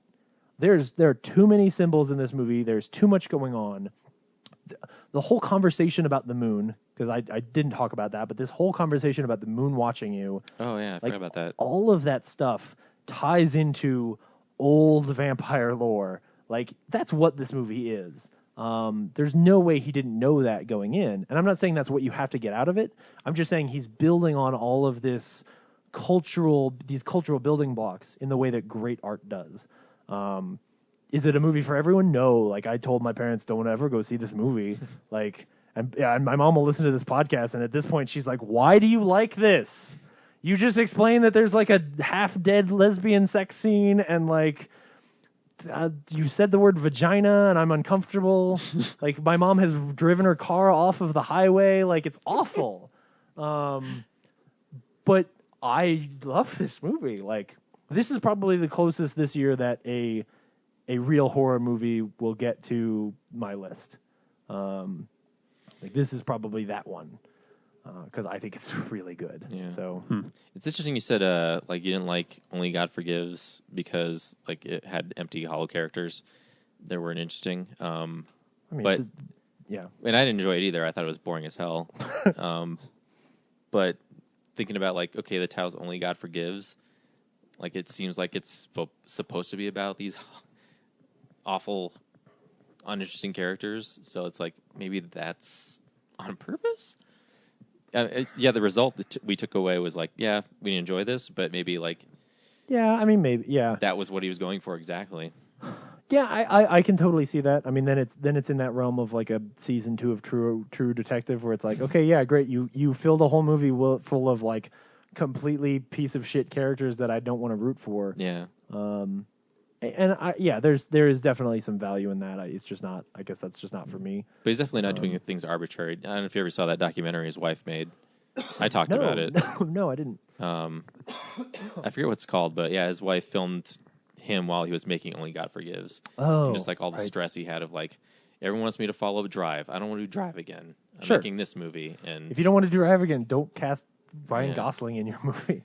Yeah. Or he did something else before that, right? Though Drive and then the Pusher trilogy. No, wasn't that his? I think something between Drive and Bronson. No, Drive and Only God Forgives. Oh, I didn't think so. I thought that no, was maybe. his... Yeah, I guess maybe you're right. Anyway, but in making Only God Forgives, he's like, I don't want to drive again, but I also don't know what I want to do. Yeah. So he's sitting there just like just kind of grabbing every like last grasp of artistic motivation he has towards finishing this film, that he just like, I had an idea, but I don't know where it's going. I'm just hoping it finds itself. Yeah. So he does kind of have that sensibility of like, sometimes I just slap things together. Yeah. But I mean, now that you describe the vampire stuff, like, unless that's a complete fluke, that's very... It's not a fluke. It can't be. The moon, the stuffed wolves, people eating people. I wish Kendall and Steve were here to talk about like, what is the meaning of like that scene. I know. Well, I did specifically ask Kendall, like, do you understand what comes out of Jenna Malone? I don't get what comes out of Jenna. And she was like, no, I think it's symbolism. I'm not sure. But I was confused too, and I was like, oh, good, I'm not the only one. It's like the most awkward, like, parent-child sex talk. Right? Yeah. Honey, do you understand? Do you understand what comes out of Jenna Malone? Yeah. Maybe she's just getting, like, feral. Like, she just... I wish she just turned into a wolf in that scene. Like, that would have been great. Because she's 1,000-year-old vampire. Yeah. Maybe. Yeah. Anyway, it's really good. People should see that movie, but not all people, just some people. So next week we're gonna go see The Secret Life of Pets. I guess you guys are. No, we could go see. Next week is terrible. What's Captain Fantastic? Oh, we could go see Captain Fantastic. What's Captain Fantastic? Captain Fantastic is the movie where Viggo Mortenstern and his kids. Viggo lives in the woods with his kids, and then his family. Viggo from Ghostbusters 2. And then his family is like, "Hey, you live out in the woods. Like, that's not cool. Like, come to the rest of us." Is it a comedy? Come back to society. No, it's totally like a drama because they try to steal his kids from him. I don't know. It looks better than The Secret Life of Pets. It's only two things. No, there's also Mike and Dave Need Wedding Dates, which is a terrible title. That might be funny. It's got Anna Kendrick in it, so maybe we'll see that. I guess it's up to Ryan. We could also see Swiss Army Man. We could see Swiss Army Man and The Shallows. You want to see The Shallows? See The Shallows with me. So basically what we're saying is next week will just be a mishmash of whatever we can get to. Yeah, seriously. It'll probably be a mess. Yeah. A bunch of different movies. Quick footnote. This week, Nicholas Winding Refn said he wants to make a Batgirl movie. Oh, I remember that. Yeah. I don't think you should do that. DC is struggling. Yeah. I would love to see his Batgirl movie, but it's not what DC needs right now. Only if he gets Final Cut. Yeah, if he makes his Neon Demon version of the Batgirl movie. Elle Fanning as Batgirl. I want to see that. I want to see it, but it's not going to fit with the DC universe. And then Jenna Malone could be Robin. She's already in. Well, yeah, but she's not. She's not Robin in that movie. But yeah, yeah. Also, I also want to say this is the best Jenna Malone has ever been. I usually find Jenna Malone kind of like not very good, like kind of disappointing.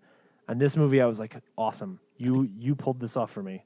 Like, I've only seen her in art stuff other than The Hunger Games. Donnie Darko. She's the romantic interest in Donnie Darko. Yeah, wasn't memorable. And she's fine, but she's not like... I liked her in other stuff, that's all I'm saying. Okay. And Donnie Darko's not like on one of my top movies ever. I usually feel like every movie she's in, she says a line about as equally bad as, "My name is Ruby, by the way." Which is something that no human being has ever genuinely said to another. "Oh, my name is James, by the way." What? Maybe that's how they talk in L.A. Ugh. Anyway. It's a weird scene. Long episode. Next week we'll go see a movie, and we'll talk about it. Yeah. We'll describe it. We'll We'll describe Mike and Dave Need Wedding Dates scene shot for shot. Yeah, and then the next joke is we're doing a new format here at Real Nerds from now on, is where we break down very specifically the movies. And then Tarzan swings on a rope from the right to the left, and then he swings on the rope from the left to the right. And that symbolizes his ambiguous sexuality, where he's constantly swinging back and forth. I want to think about ambiguous sexuality some more. We got to end the show. Dan, thanks for coming and sitting through this. Yeah, thanks for listening to ours. And watching all of Voyager. Happy to be here. Do you have any thoughts about what we talked about? I want to go track down and see Neon Demon in whatever capacity, whether I do that now in the theater or when it's available. Yeah, I hope it's still in theaters. I don't think it is. No. Like, my showing was like the last showing around town. It's in Westminster. But maybe it'll be on like video on demand soon. Well, it's from Amazon Studios. It should be on Amazon right now, actually. Oh, that's right. That's true. Yeah, I bet it'll be on really quick. Really? Yeah. Huh. Yeah, it's from Amazon Studios. Well, you can get weirded out in your own home. Good. Yeah, right. I mean, I do that all the time anyway, so it'll just be even better. Yeah, and people should watch Preacher, because honestly, there's more fucked up shit in Neon Demon than there is in Preacher at this point. So, except for you, Mom, don't watch Preacher. So, anyway, thanks.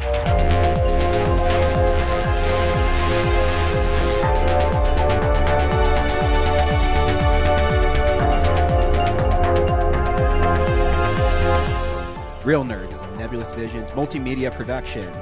We would also like to thank Sparks Mandrill for our music. Additional music from Ben Sounds. Thank you to Alamo Drafthouse. Thank you to Colorado Coins, Cards, and Comics. And thank you for listening to the Real Nerds Podcast.